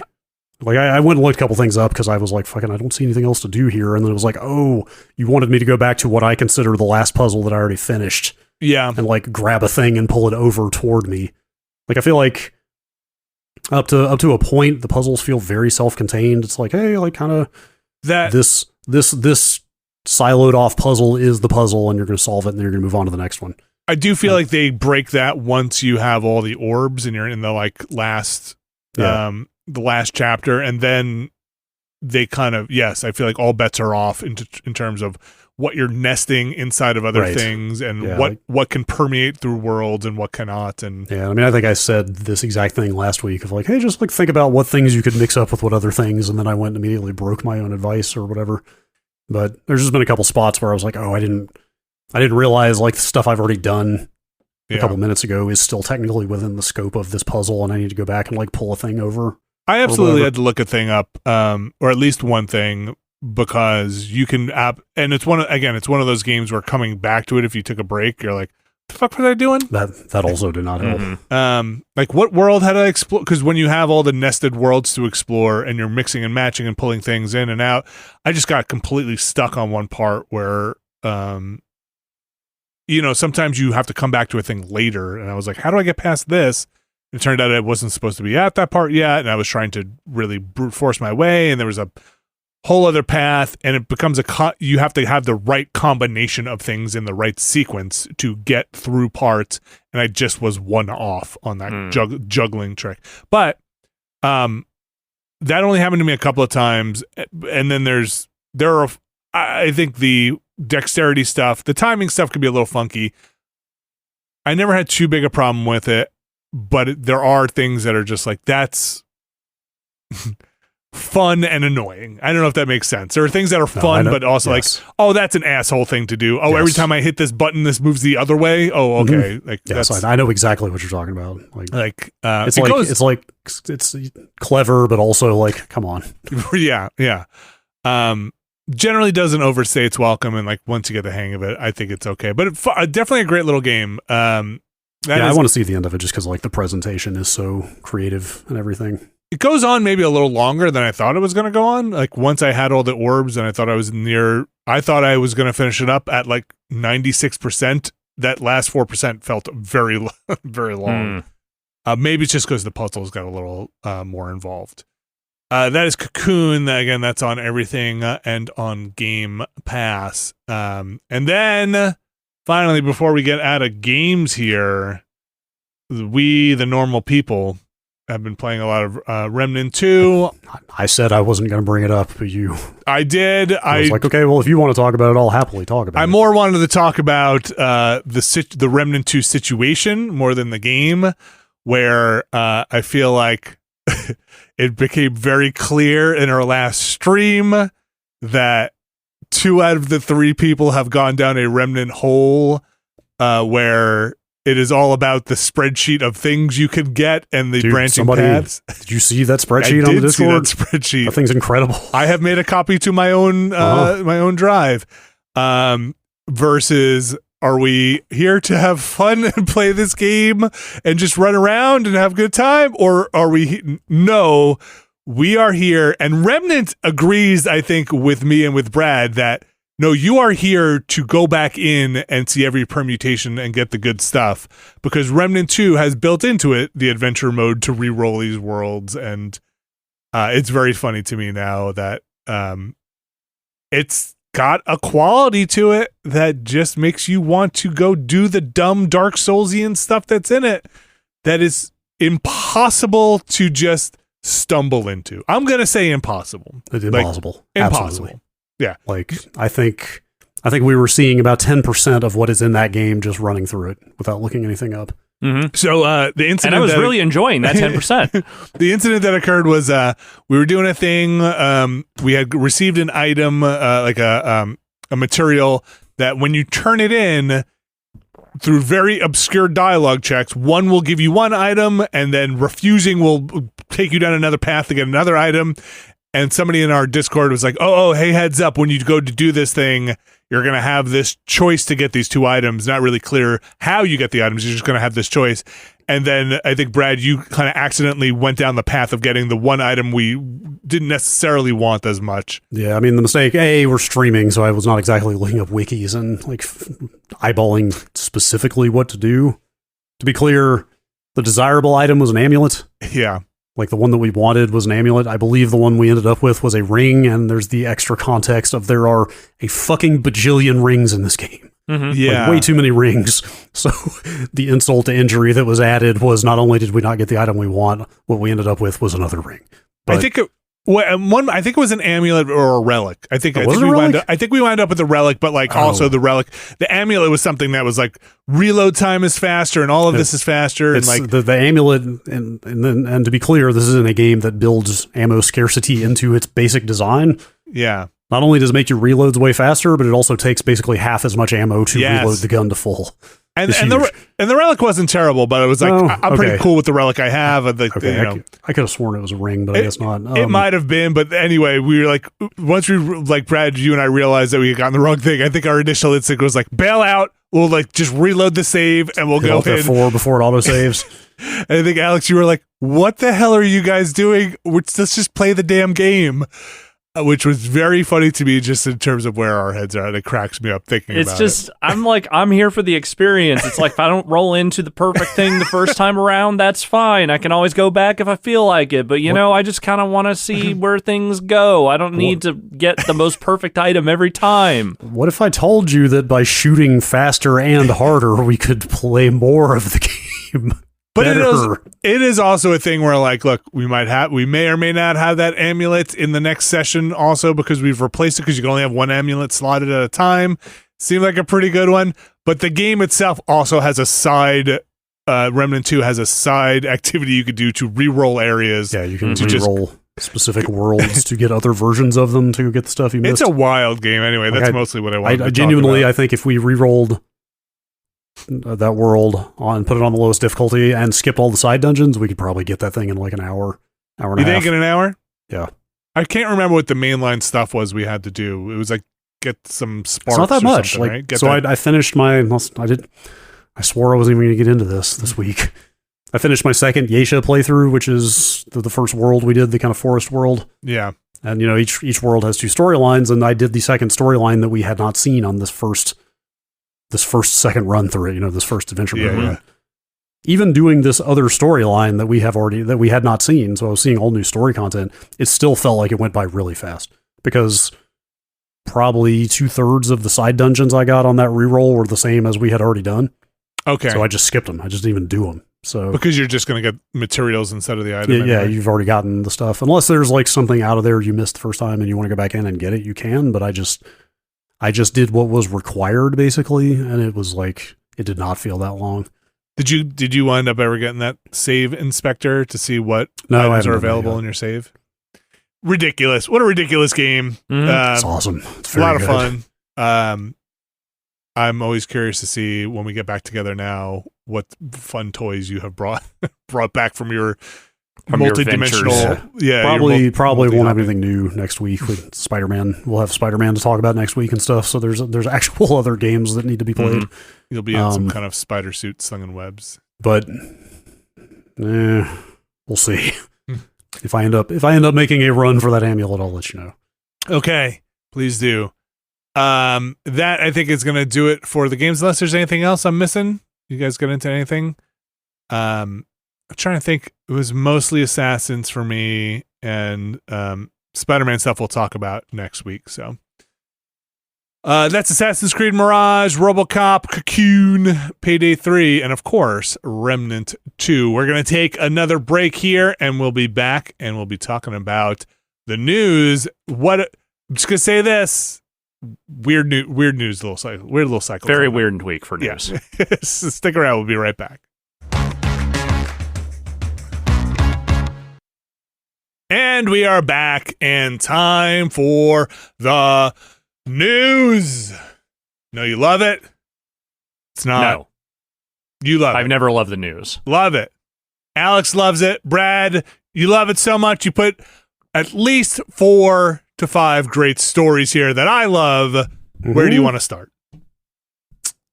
Can I interest you in the new PlayStation 5? Same as the old PlayStation 5, except it's $50 more expensive. What's going on here? They did it. They're doing it. I can't believe they did it. I cannot believe they did it. Well, first of all, they did. They did what reports sometime last year, I think it was, had said they were going to do when they rolled out the first actual redesign of the PlayStation 5, and have moved to a modular design where the disc drive comes off now, can be purchased separately. You can buy the digital edition, buy the disc drive later if you want the Blu-ray drive, and just slap it on there. It's true. It's true. This PS5 has no disc. Yes. God damn it. God damn well, it. Nobody said discless here, and so I just had to kind of force it in there. I mean, we did just lose Sony's Walter Peck, so digital edition, please. Okay, thank you. I think it was it Tom Henderson first reported that last year, I think, that this modular design was coming. Anyway, it's the first physical redesign of the console for this generation. This stuff always happens, right? There's always a smaller or a bigger and more powerful or whatever. Like, I think there were only ever 2 PS4 designs, but the PS3 got 3 of them. You know, yes. as the guts get smaller, as they shrink the process of the chips inside, or chip in modern contexts, they can make the console smaller, make it more cheaply, et cetera, et cetera, et cetera. But they fucking doubled down, though. They had a chance. Mm-hmm. They had a chance to right a grievous wrong, and instead they doubled down. Now, I will grant some out there may not care about the industrial design of video game consoles as much as I do. Mm-hmm. But they just made it look like another PS5, and what the fuck, man? They really like that design. They really I'm pretty firmly in the camp of the PS5 is the worst looking PlayStation at this point. I think okay. Functionality wise, I have a certain affection for the PS3 Fat, but in terms of look and function and like heft and sort of like where it fits on a shelf, I feel like the original PS3 Fat is one of the uglier consoles I've ever owned. That's really what it comes down to, honestly. And I will say I have spent an inordinate amount of time running around the Astra's Playroom Labo as recently as 2 weeks ago, looking at all the PlayStations up close from the perspective of a tiny robot, thinking about this exact topic. And that robot would know. And I think it is down to the launch PS3 and the PS5. Yeah. How do you feel? I will say my ranking, I think it's launch PS2 / I think it's just PS2 in general in number 1. I think the PS4 looks really nice. I think the PlayStation 1 nostalgia factor maybe edges out the PS4. Sure. Mm-hmm. But if I didn't have that, I would probably say PS4 number 2 and then PlayStation 1 and then the rest fucking whatever. I do think the PS3 redesign, like the slimmer one, I think that console got a lot nicer looking. Yeah, it did. It was a little generic, but it definitely was like tighter than the backyard grill of the launch PS3. I like the PS2 redesign, the with the flop top, the pop up top, the slim. Yeah. That thing is like historic for being like, 5 credit cards stacked on top of each other. I mean, it's a little thicker than that, but not much. That's the one I have. I don't have the original, which again, I don't mind that one. I mean, granted, they kind of lifted the design of the PS2 launch from an Atari computer. It's extremely shockingly similar, but anyway, the PS2 looks awesome.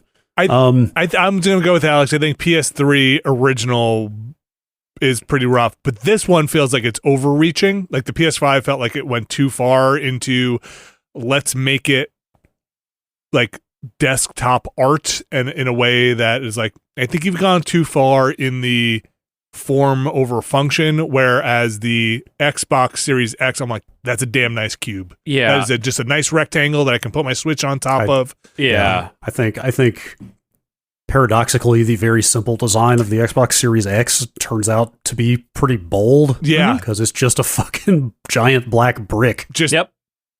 Yes. Like, who has ever made such a featureless game console before? It's very stark. It works well. Like, it's not that big. Yeah.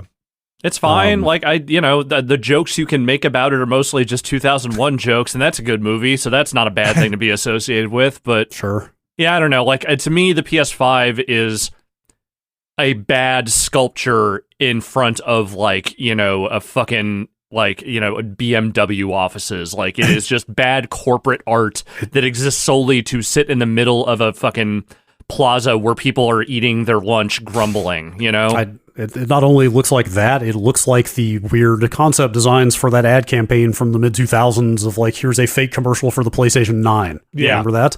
Yes. It looks like the weird shit they would come up with for those commercials, but never actually commit to manufacture.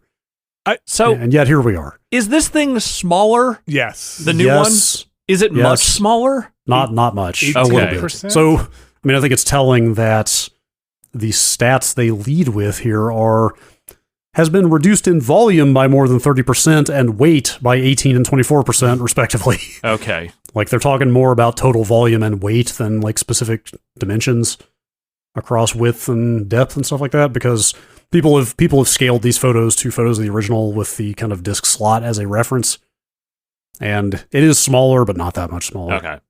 Because it's a pretty tall and misshapen thing. Yeah. It is very much in the same popped collar, flared, whatever design spirit of the original PS5. They absolutely could have kept all of the same design language to me, and yet also embraced the radical concept of making it sit flat on a shelf. Well, no, they have a stand for that. A new stand for that, I'm told. But that they're going to sell separately. It's weird. So I guess the thing no longer stands vertically out of the box. They are now selling a vertical stand for, how much is the stand? $30? But doesn't the current stand also work as a vertical stand if you need it? Yes, it does, but not this one. That's the difference. Yeah, the current stand functions in both orientations. Because I don't use it when it's because I use it when I'm making the console horizontal for whatever reason. But in my current workspace, it's just easier to have it stacked, vertically on the TV stand. And I don't see a lot of need for that vertical stand in its current iteration. But it sounds like this new redesign kind of makes that slightly more necessary. It's possible. I'm not sure how. Yeah, like the current PS5 will sit flat vertically without the stand. And it's reasonably sturdy when you do that. Yeah, it's kind of resting the weight on the side panels, but it does seem pretty sturdy that way. I mean, Sony's got a long history of charging for stands. Mm-hmm. Yes. Let's go back to the notable release of the horizontal stand for the PS2, a console that definitely needed a stand to sit horizontally. I don't know. I mean, this all seems like, this is saving on manufacturing. Like, hey, they don't have to put a stand in the box now unless people want to put it vertical, and then they'll have to pay $30. Yeah. But if you want to put it horizontal, what is this kickstand? What is this tiny little fold-down kickstand that takes a bite out of the front panel? I think they took to heart the people making fun of the original plastic horizontal stand, which admittedly was a pretty mock-worthy thing, and decided to get worse. Is it a paperclip? What is it? It's like it's a little piece of the bottom panel that folds down on a hinge. And that's supposed to support that weight of that thing? Like apparently?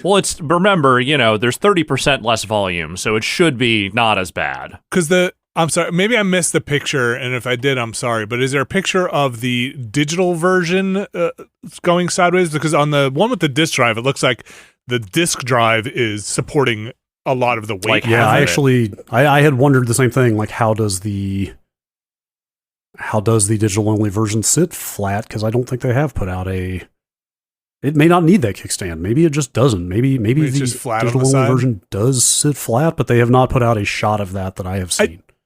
So I put a picture of one of the things you mentioned, Brad, in our Slack, people trying to mock up the sizes. And my big takeaway from these two things, looking at these now, is this refresh even more looks like the Blu-ray drive was a thing that the designer did not have in mind originally, right? Yeah. They designed this digital version console. At some point, they said, we need to have a Blu-ray drive in there. They bumped that original one out. Now, this one just looks so dumb. Well, it's like the cartoon of the guy who swallows the turkey bone, and it's like sideways in his throat. Well, I think the disk drive in all these consoles is an afterthought because I don't know if you guys, I don't know if you guys ever use those disk drives for like movies or anything these days, but the UHD drives they put in these consoles are not great. Like they are definitely. Oh, I didn't know that. I mean, they're fine, but like there are like if you want to actually like get a 4K video player, you should just get a 4K video player, and not just necessarily rely on these because.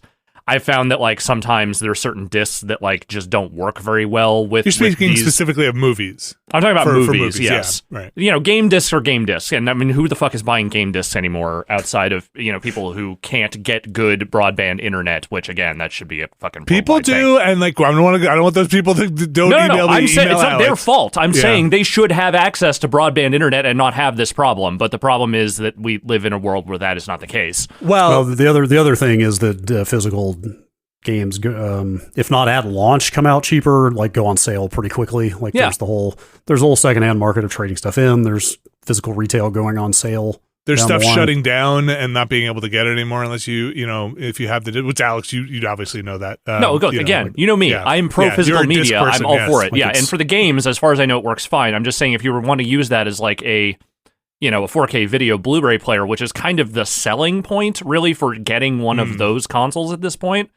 It's not the best you can get by any stretch. I didn't realize that I thought they were all made equal. I didn't realize there were different. There's a weirdness around 4K video players in general. Like some are definitely better than others and more reliable than others. And I think the disk drives they have in these consoles, from my understanding, is pretty middling as far as that stuff goes.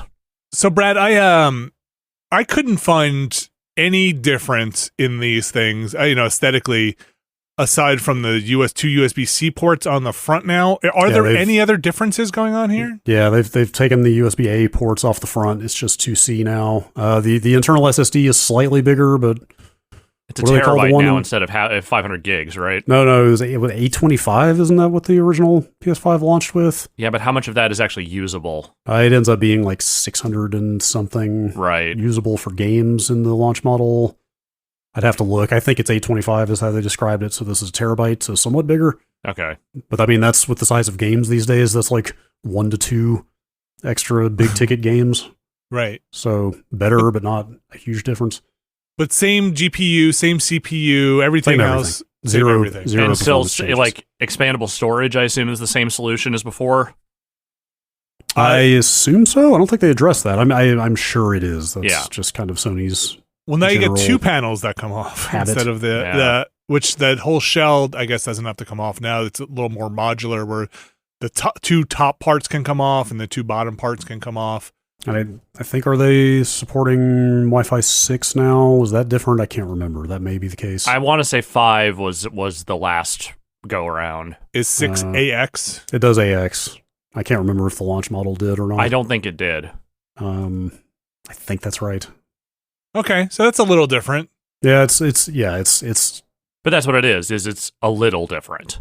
Slightly better in some ways, but this is just a mid-generation shrink, like always happens. This is not a console you want to run out and buy if you are perfectly fine with your current. Right. This is not a Pro. This is a shrink, but sometimes the shrink gets a little boost here and there in terms of like a little boosty. Yeah, a little like, the clock speed on the chip is a little bit faster or something. Yeah, that happened with the first major Switch revision. Like it was slightly better battery life, like slightly better load time, slightly, stuff like right? that. But this seems that stuff seems exactly the same. Yeah, this is all identical. I mean, we're kind of really burying the lead here, which is that the digital edition is now $50 more. What are we doing? Than it was. Why?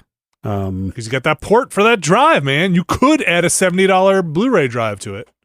I saw some analyst speculation. I mean, people who probably have more hooks, certainly have more hooks into supply chain and stuff like that than we do.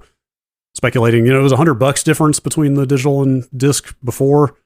They were probably making less money on the digital version because it's not like that disc drive added $100 of cost, right, to the big one. So they're probably trying to like raise their profit margins on the digital by bringing them closer.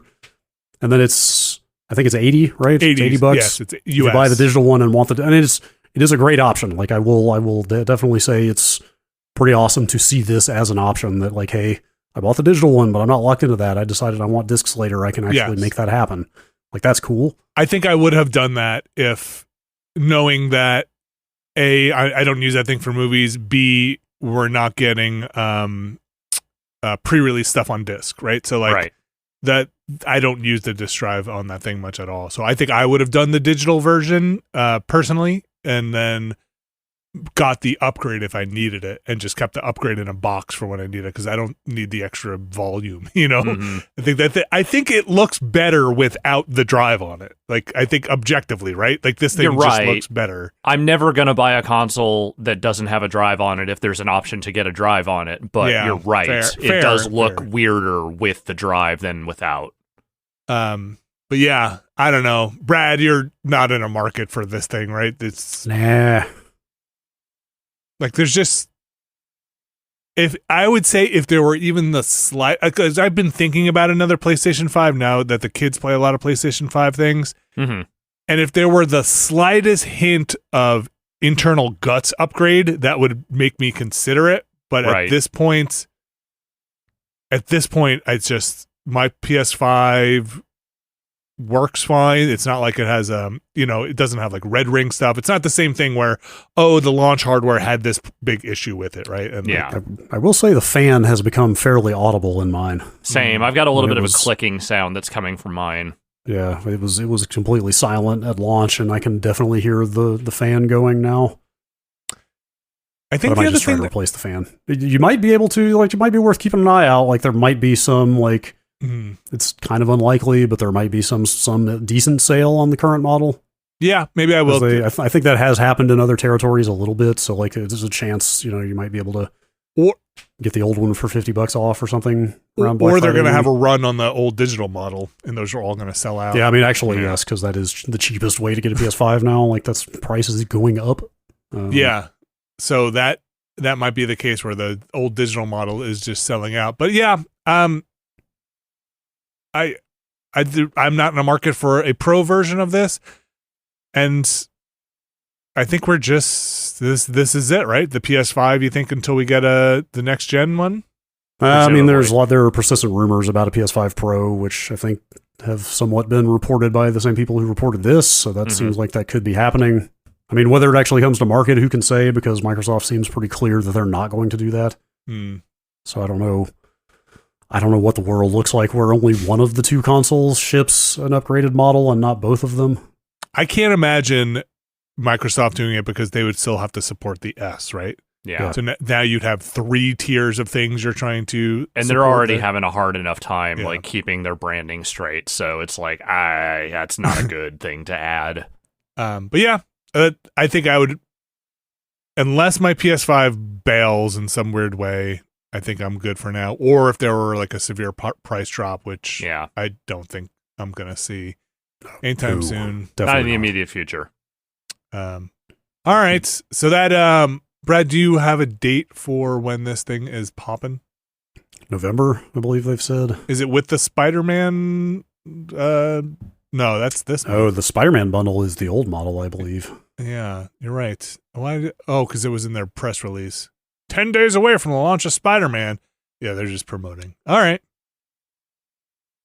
Sony. Yeah, it just says once inventory of the current model has sold out, the new one will be the only one. Smaller, similar PlayStation 5. Mm-hmm. Maybe they'll sell really cool, slick shells for this one. Yeah.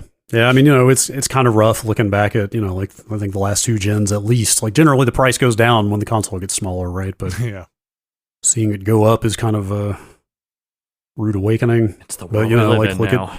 Look at the price increases on PlayStation Plus recently for kind of no extra benefits. Seems like they may just be under the gun to get revenue up. I just recently, very tangential here, but I just recently went through and canceled like 3 accounts because everything has gone up.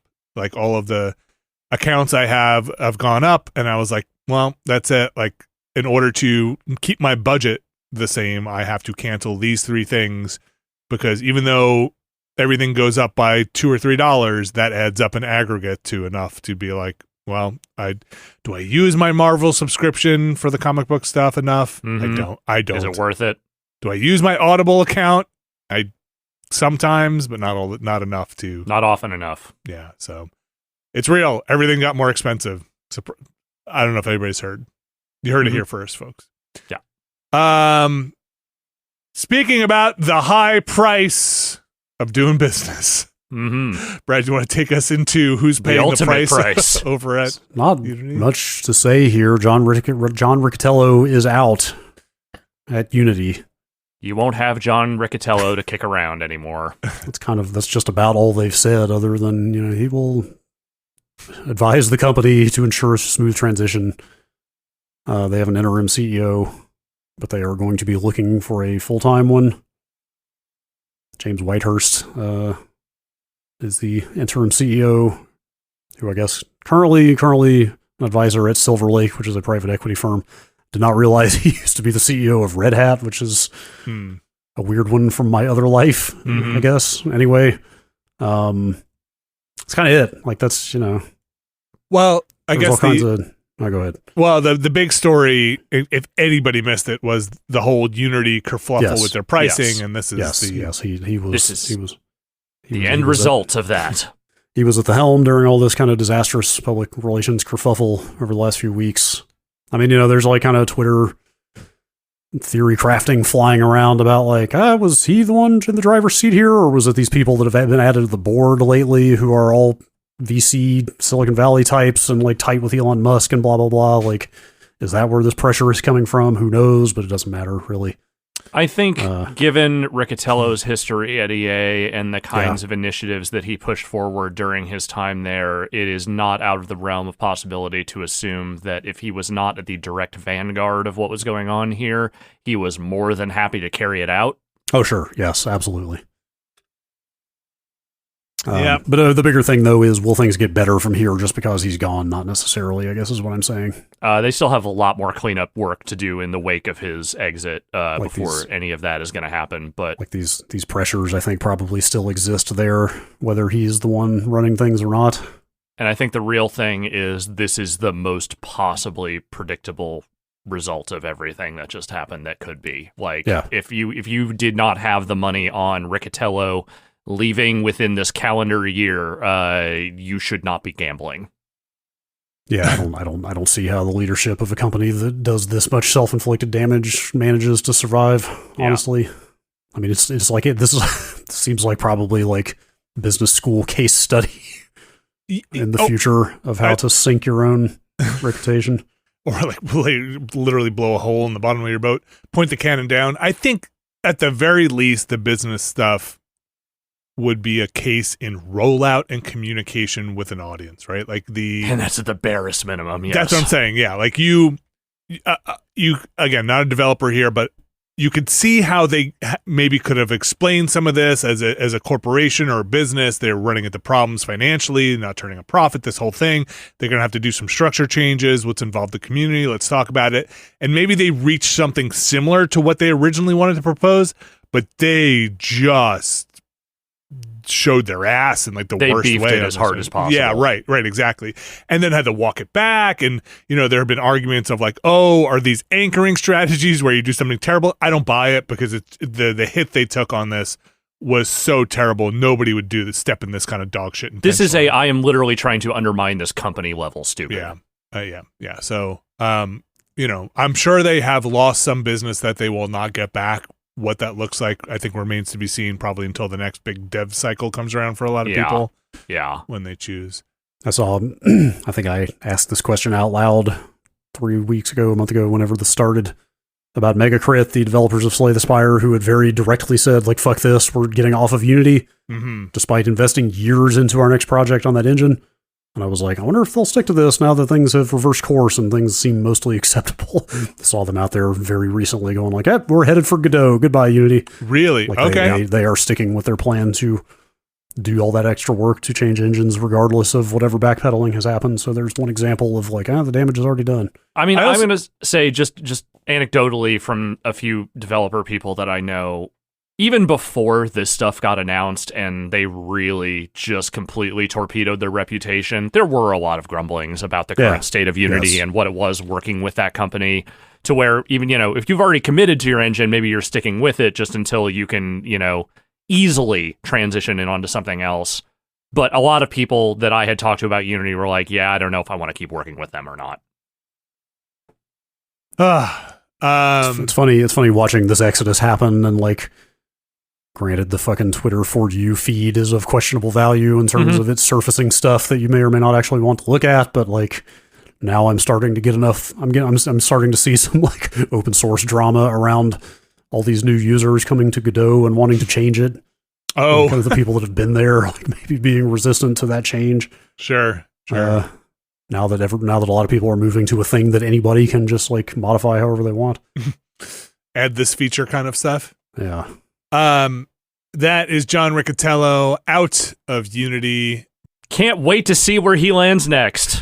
What? Yeah, they use the word retiring. I don't know. I mean, people in that position are never truly retired. You can probably be on a bunch of boards or whatever, but they retire horses, don't they? I don't know. Where do you want to step in next? There's this bizarre story out of Bloomberg about Bob Iger, the head of Disney, being pressured by... So I couldn't read the Bloomberg story because their stuff's so heavily paywalled, but the Video Games Chronicle summary of it described it as his deputies at Disney have been pushing him to acquire a large video game publisher, such as, for example, Electronic Arts. Oh. Well, that's probably pretty easy to do, right? They're Disney. They can just do that. Well, is it the Video Games Chronicle story that? Yes. Has the response from... It's, I don't know. It's Andrew Wilson being like, we're not going to comment on rumors and speculation, but like, we're one of the biggest out there. Like, I don't. Are they even entertaining offers? I don't know. Yeah, I think that was from last summer in an earnings call. Okay, when there were previous rumors about EA being for sale. So yes, you're right. That was last summer. So like. I love that. I mean, again, this is from last year, but we're soon to be the largest standalone independent developer publisher in the world. Yeah, because the actual largest is about to get absorbed. Yep. Anyway, I guess the gist of the story, it sounds like there are people within Disney who think Disney should be taking a much more direct role in game development and not just farming out their IP to other companies to do it. And they think the way to do that is to buy something like an EA. It's a fast way. It is. Disney has done this before. I mean, not run out and bought another publisher, but they have tried to publish video games on their own on multiple occasions, and they inevitably get bored with it and stop doing it. Yeah, I feel like I have covered games professionally through like probably 2 previous iterations of Disney game initiatives. And it was probably under a Bob Iger run. It was probably under most likely. Is probably his previous run that they did it. I mean, when did the current era of we're not going to make games, we're just going to license IP started 2015, maybe something like that. It was post Disney Infinity. I know that because wasn't Battlefront in 2017 the first major licensed game out of that era? I think so. I think. I'm of a couple of minds about this. One, whatever EA posturing they might put up to say, oh, we're about to be the biggest publisher in the world, whatever. Look, there is no video game publisher that is doing so well right now that they wouldn't entertain an offer from something like Disney. That doesn't exist. Okay. Second thing, I don't think a company or an entity like Disney coming in and taking over a company like EA or a Warner Brothers or any other publisher that might be vaguely distressed in the near future would actually be a particular improvement, A, to Disney's catalog of video games, or B, the publisher they end up swallowing up. Yeah, I mean, I don't think EA's not in a bad position, like they need to sell or anything like that. But I think between all their Star Wars games and they're doing that Black Panther game. I forgot they're apparently also doing an Iron Man game right now. Yeah, they're doing those games, but those are a ways off. And right now, they are very top heavy.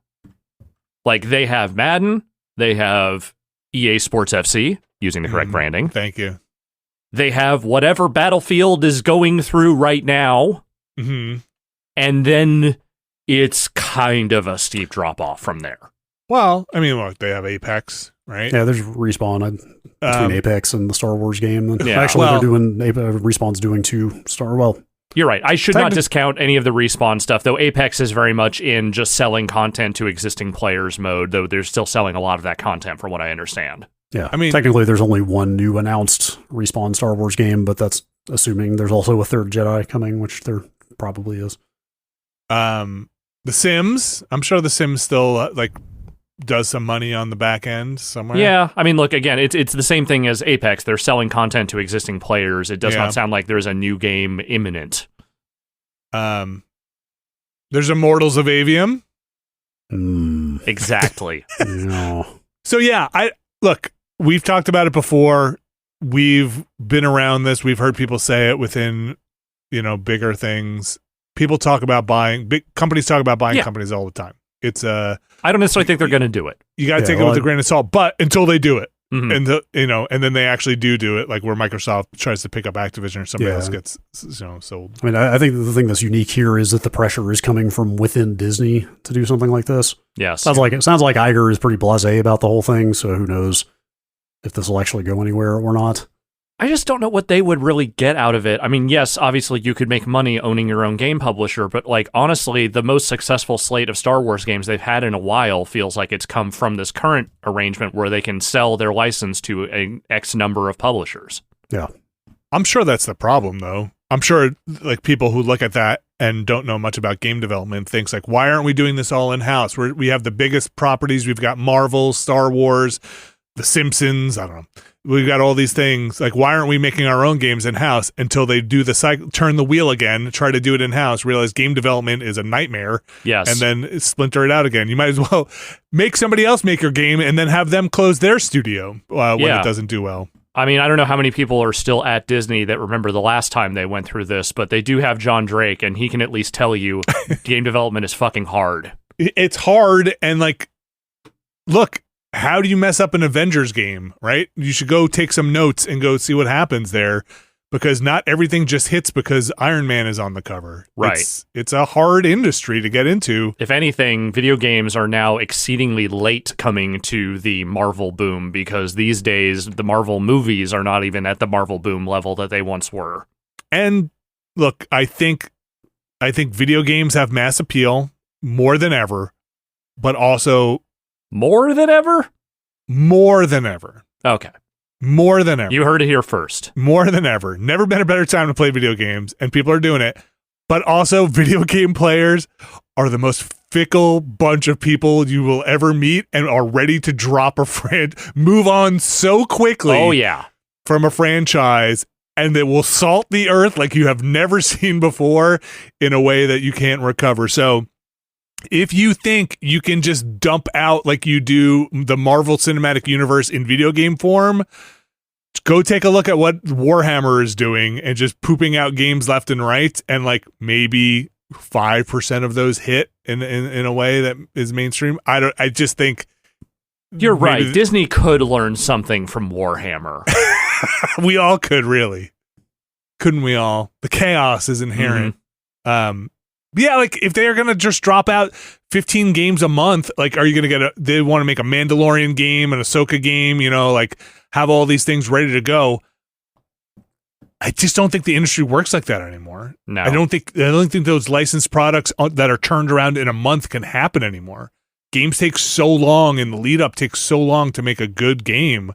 You have to be so far ahead of it. You might as well have third parties just trying to do it. I think. I don't know. Also, I just don't want EA. I don't want more consolidation.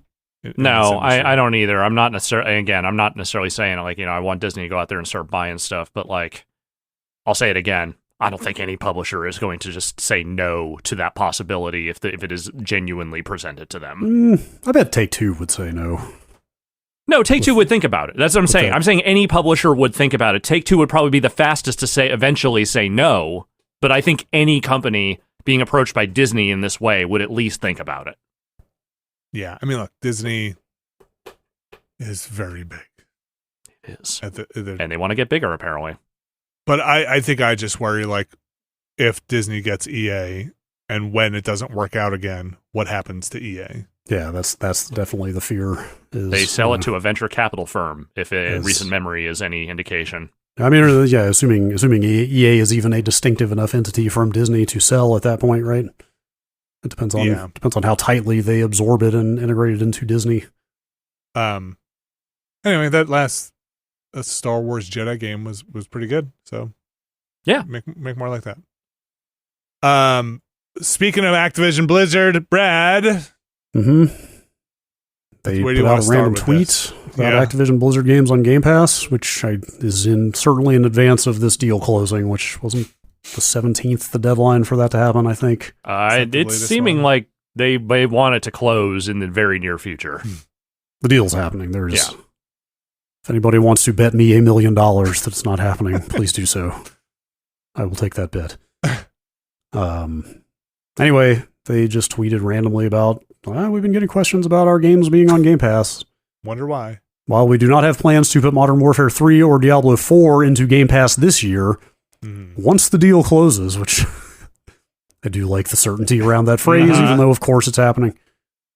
We expect to start working with Xbox to bring our titles to more players around the world, and we anticipate we would begin adding games into Game Pass sometime in the course of next year.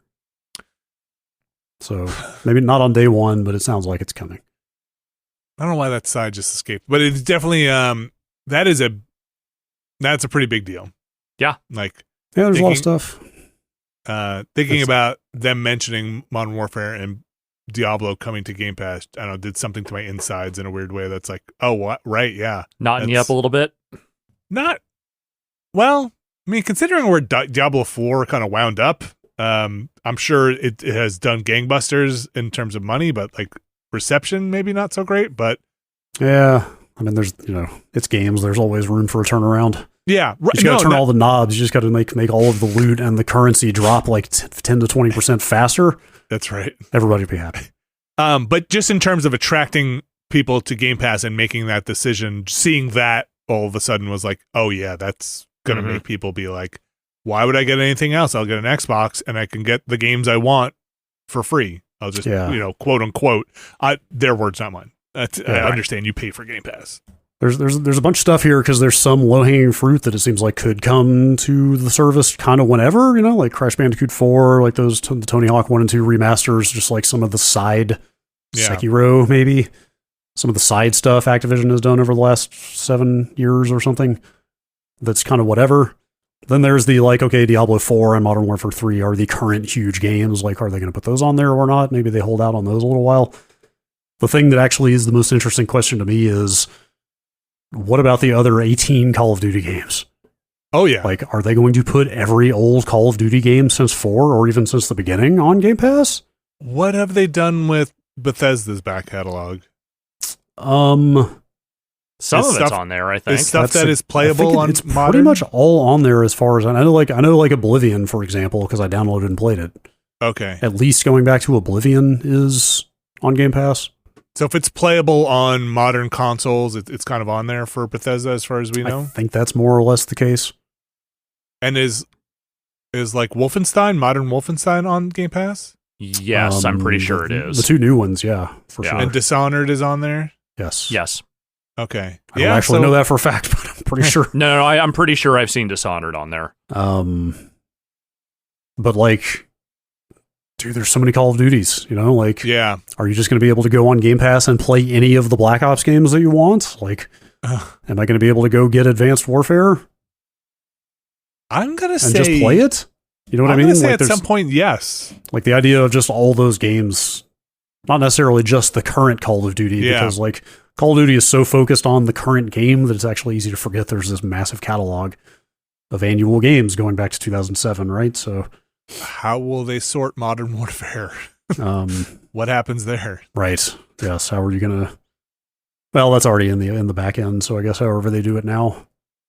And there, you know, there's stuff like will a World of Warcraft subscription get rolled into Game Pass? I'm gonna say no. Probably I'm gonna say not. no. Though I assume WoW is still doing the numbers that would not be worth the trade-off, but who can say? I'm gonna say no there, but I could see a BattleNet and Microsoft log, like a Hotmail or like a Microsoft account getting merged at some point, where BattleNet, because BattleNet is used in like one or two other Activision games, right? Like there's a couple of things. There's a good number on there. Okay. All their PC releases since 2018, I think, have been on BattleNet. Okay. I think. So I could see that getting mushed into some kind of account for Microsoft, because they have their PC stuff also, and like, you know, their matchmaking and all of those things. Some very smart people will have to figure out how to merge those accounts and figure that all out. Good stuff like Crash 4 and Tony Hawk that I mentioned earlier was sold on PC through the BattleNet client. So okay, there is a question of what happens to that library and that login for people who are invested in that. Can I still put my old StarCraft codes in and get my game? No, I think that went away at some point. Not once they started selling. Surely they didn't take that down. I think they did. I think I tried doing it not too long ago when Diablo 4 was out, and I was like, "Where's my Diablo thing on here?" And I think but I think you could download them for free. I don't know. I remember looking into it, and it's like legacy stuff, because they started selling the remasters. Remember, they sold like Diablo 2 remastered and StarCraft remastered. Will Prototype go up on Game Pass? Put Prototype on Game Pass. Put Prototype on. Will King's Quest, the complete collection, go up on Game Pass? Oh, that recent one, the Odd Gentleman one? Yeah. No, they should put that on there. That thing was better than it should have been. Sure. I'm just realizing I don't think there are that many Activision games I care about. Oh. Well, okay. I mean, look, I like Tony Hawk. Uh-huh. I'm looking through all of the games they have on Activision's, all of their games. And we're going to read this very quickly. It's Crash Team Rumble. I'm just going to skip over every Call of Duty thing because it's Call of Duty. Spyro. Mm-hmm. Sekiro, which was okay.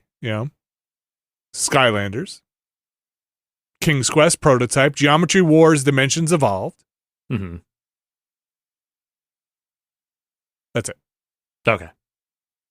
I mean, there are like 15 Call of Duty games, like we said. There's a bunch of Skylander stuff. I didn't mention every Tony Hawk, but what else do they have that I'm missing? Singularity, for example.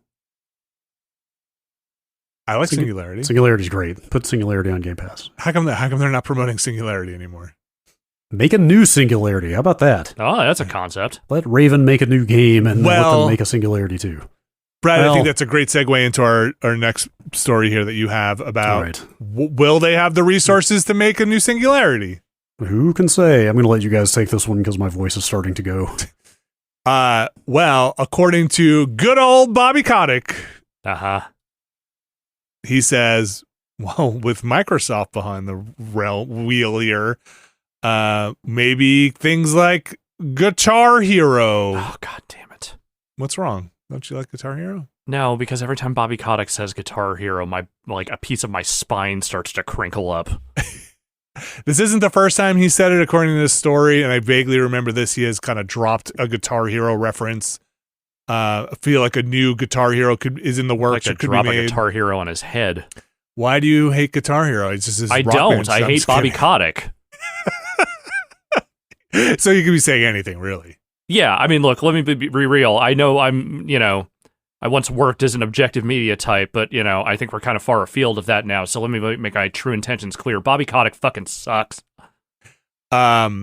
Anyway, this story is him again, basically going into with Microsoft's technology and their research and the et cetera, like maybe this is... You're really burying the lead here on this, which is that this all came through a fake interview he did as part of a town hall meeting for Activision employees, where he was fake interviewed by James goddamn Corden. Yeah, it's the James Corden part that really threw me here.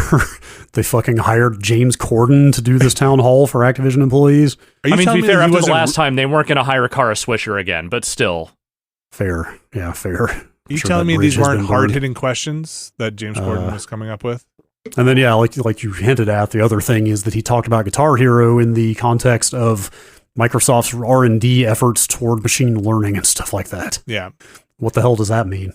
The reemergence of Guitar Hero and other things would not be possible without the different types of resources, referring to things like Microsoft's AI research. And he starts dropping references to fucking Neuralink and shit, which is bizarre. There's also the mention of Neuralink and that people are going to be using their brains to play games soon.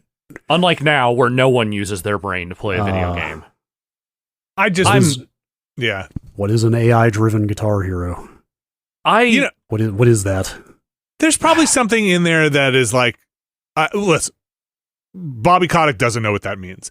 Somebody has probably mentioned to him, like, hey, there's we can make algorithms for either dropping tracks out or managing the notational what do you call it, Alex? The charts. The charts, yes, for easily doing this, so humans don't have to chart the songs or make the tools better for charting. Cool, that sounds like Garbage. I look. Garbage had a couple of songs on Rock Band. I like it. That's not bad. Okay, I'll give you that.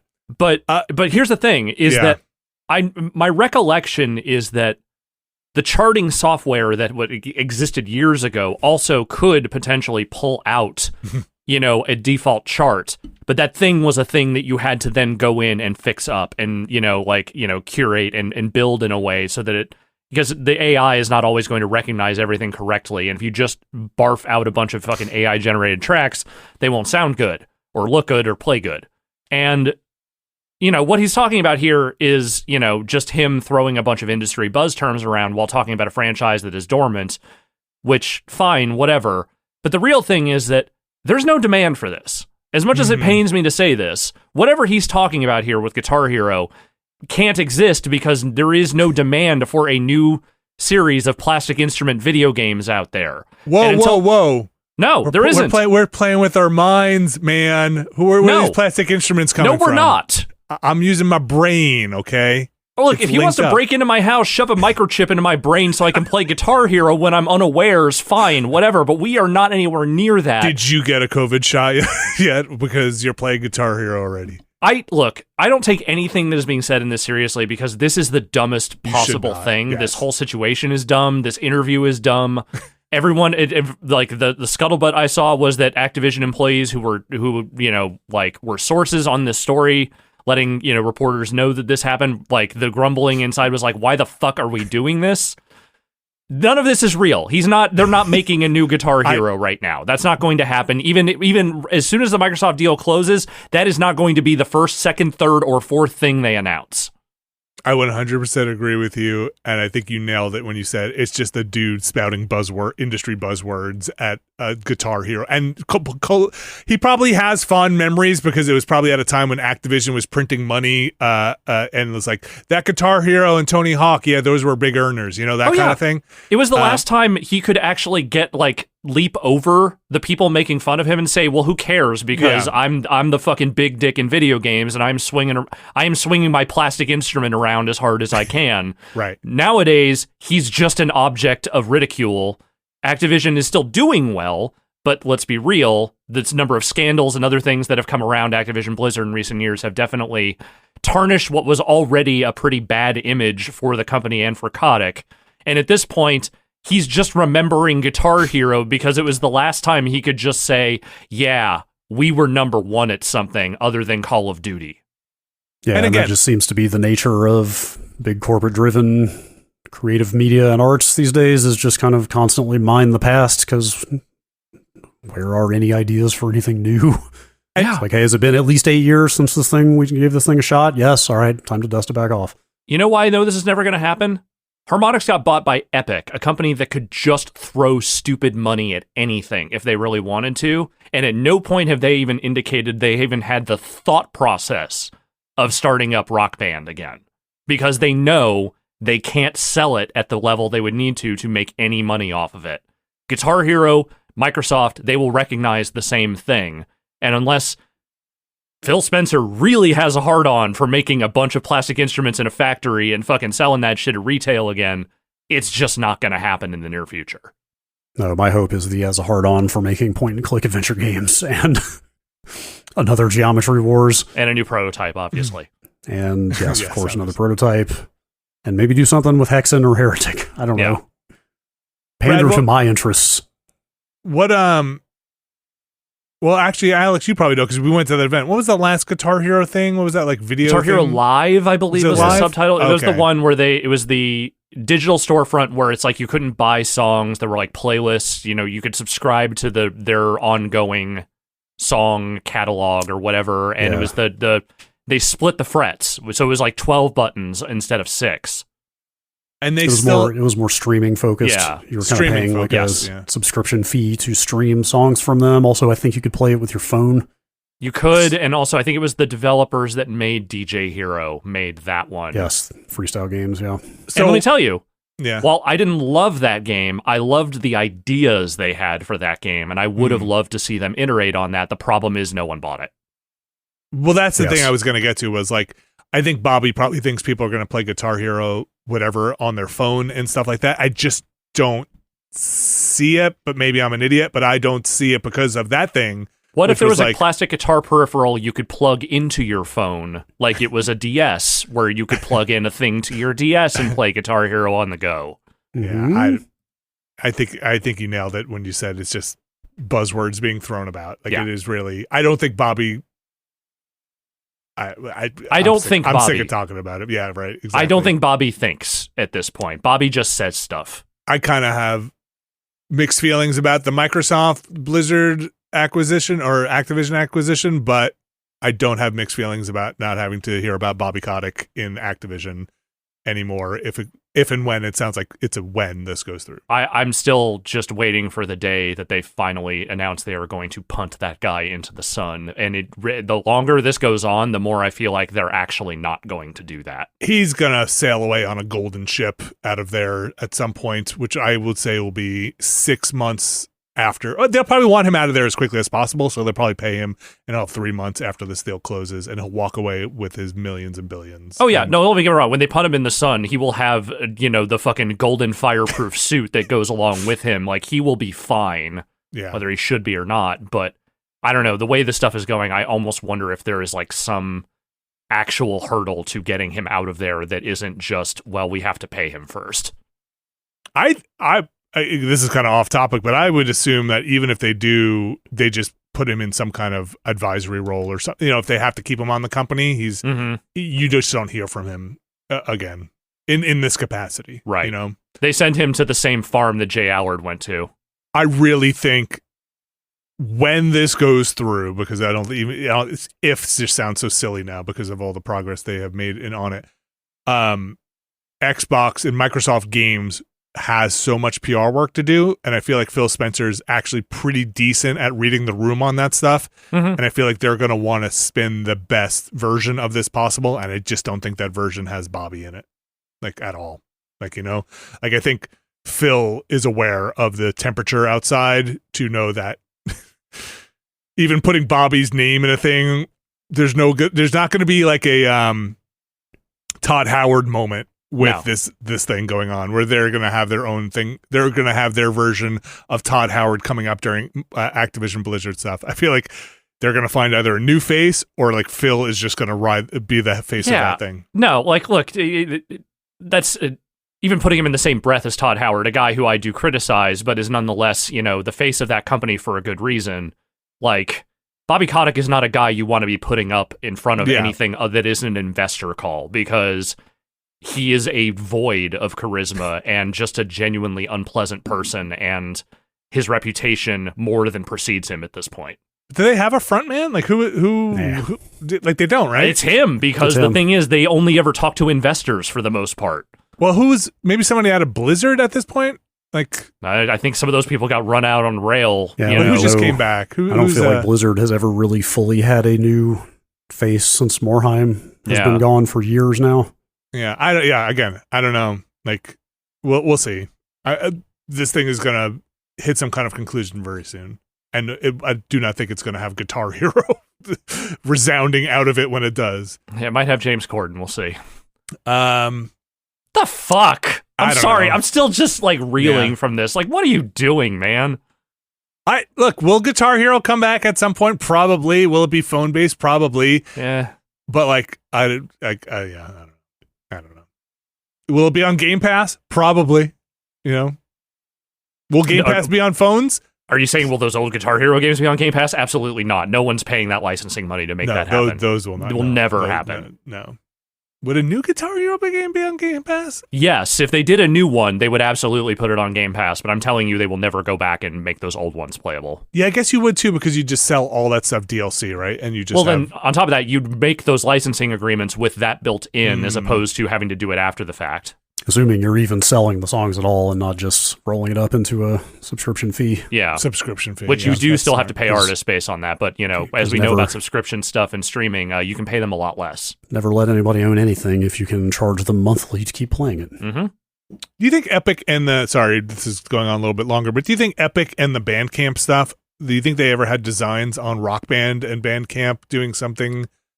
Other than someone putting those two things on a whiteboard with a big question mark in the middle and a $sign, yes. Okay. I think that's as far as it went. Okay. I doubt Rock Band ever entered into Epic's calculus in any real significant way. Yeah.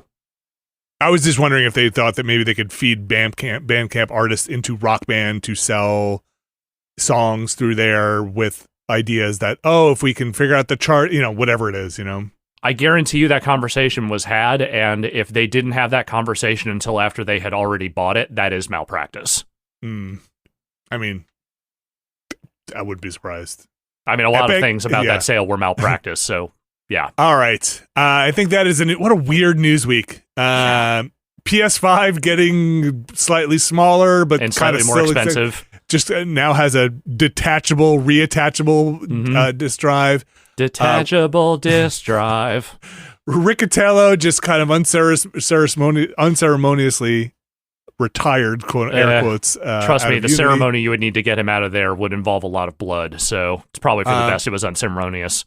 Wormtongue whispering to Bob Iger that they should buy EA. Buy EA. No, buy EA. They're making all the Star Wars games. You can have Bob. No, Ubisoft is also making one. You can have all the money. Now, if you want a distressed publisher that you could potentially go out and buy at some point, let me tell you about those French guys over there. Oh my gosh, Eve is definitely calling Disney. Is it Eve again? Tell him I'm at lunch. I can't. Tell him I'm doing something with Marvel. I can't. I'm telling you right now, as soon as they close that deal, Eve is going in the same cryogenic chamber as Walt Disney. But they're just going to put him in a freezer and tell him he's in there. Be like, just stay in there for a while, Eve. We're never reviving him. We're just putting him in there so we don't have to deal with him. And then Activision Blizzard speculating on what is going on with Game Pass, mentioning the words Diablo 4 and Modern Warfare, and Bobby Kotick mentioning the words Guitar Hero again. That's going to do it for the news. We have an email address. It is podcast@nextlander.com. Podcast@nextlander.com. Brad, do you want to look in the podcast email bag and see if there's anything in there? I'm going to call it for this week. Send us some emails. Send us some emails at podcast@nextlander.com. We got a bunch of stuff going on this week, the least of which not being Scary Movie Month. Hell yeah. It is happening, and it's happening now, and if you're missing out on it, shame on you. Shame on you. Don't make me watch all these scary movies alone. We have watched now Ghost Watch. We have watched now The Babadook. And we are going to record and possibly have watched, we haven't recorded it yet, Suspiria, which will be next week's. The 1977 version, specifically. The 1977 weird version. my wife had watched the more modern one, and she said, while weird, different kind of weird. Definitely a different kind of weird from what I've gathered, yes. But up now currently over on the Patreon side of things, patreon.com/Nextlander, is the Babadook. What a weird movie that is. I like this just chunk of weird, spooky but weird. Oh, dude. You don't even know. Okay. You still have to do Hausu, and that is, if you want weird, my friend... Whoo!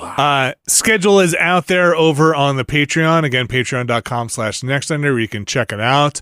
Also going up this week, hopefully at the end of this week, we're recording tonight another Never Been a Better podcast with Jeff Bakalar and Austin Walker. Hopefully that'll be up on Friday. We've got a grab bag going on Thursday, which should have at least some Steam demos. Maybe check out that Robocop game we talked about this episode. And then Friday, like we said, we're getting together to pay the day, the third time, Payday 3.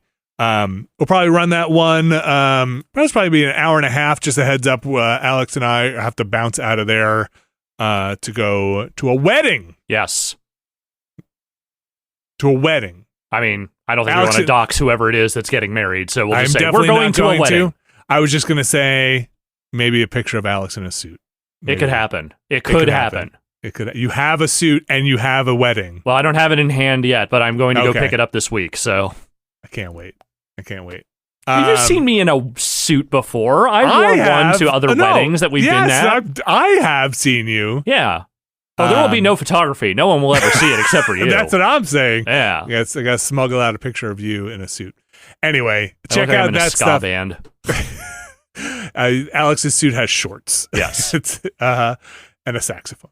Check that stuff out. Go to patreon.com/Nextlander, where you can find different tiers there, including tiers with the Ramblecast, Never Been a Better Podcast, the Watchcast, voting tiers where you can occasionally vote for some of the fun things we do, like our Patron's Choice stream we do every month. Sometimes we have Watchcast choices up there, so you can pick the exciting movies we're going to watch. Pick a tier that is right for you, and that is where we get the majority of our support. So thanks everybody for supporting us over there. If you like what we do here and around the internet, you can go to patreon.com/Nextlander. Patreon.com/Nextlander. There it is. And there is one tier there, the Mysterious Benefactors tier, that gets their names read on this here show. And Alex Navarro, would you do the great honor of reading those names for us this week?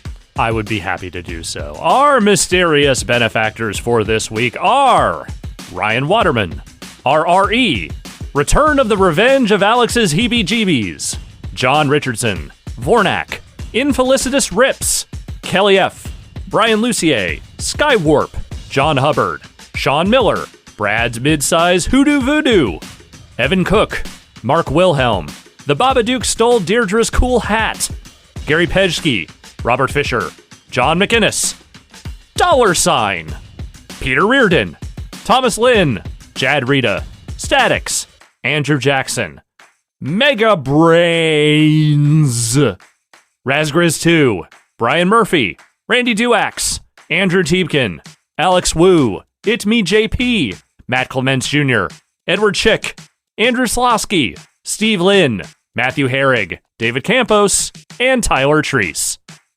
Big thanks to all of our mysterious benefactors out there, and of course a big thanks to everyone who has supported us over at patreon.com/Nextlander, across the internet, over on Twitch or YouTube, or listening to this very podcast, or just even sending those good vibes.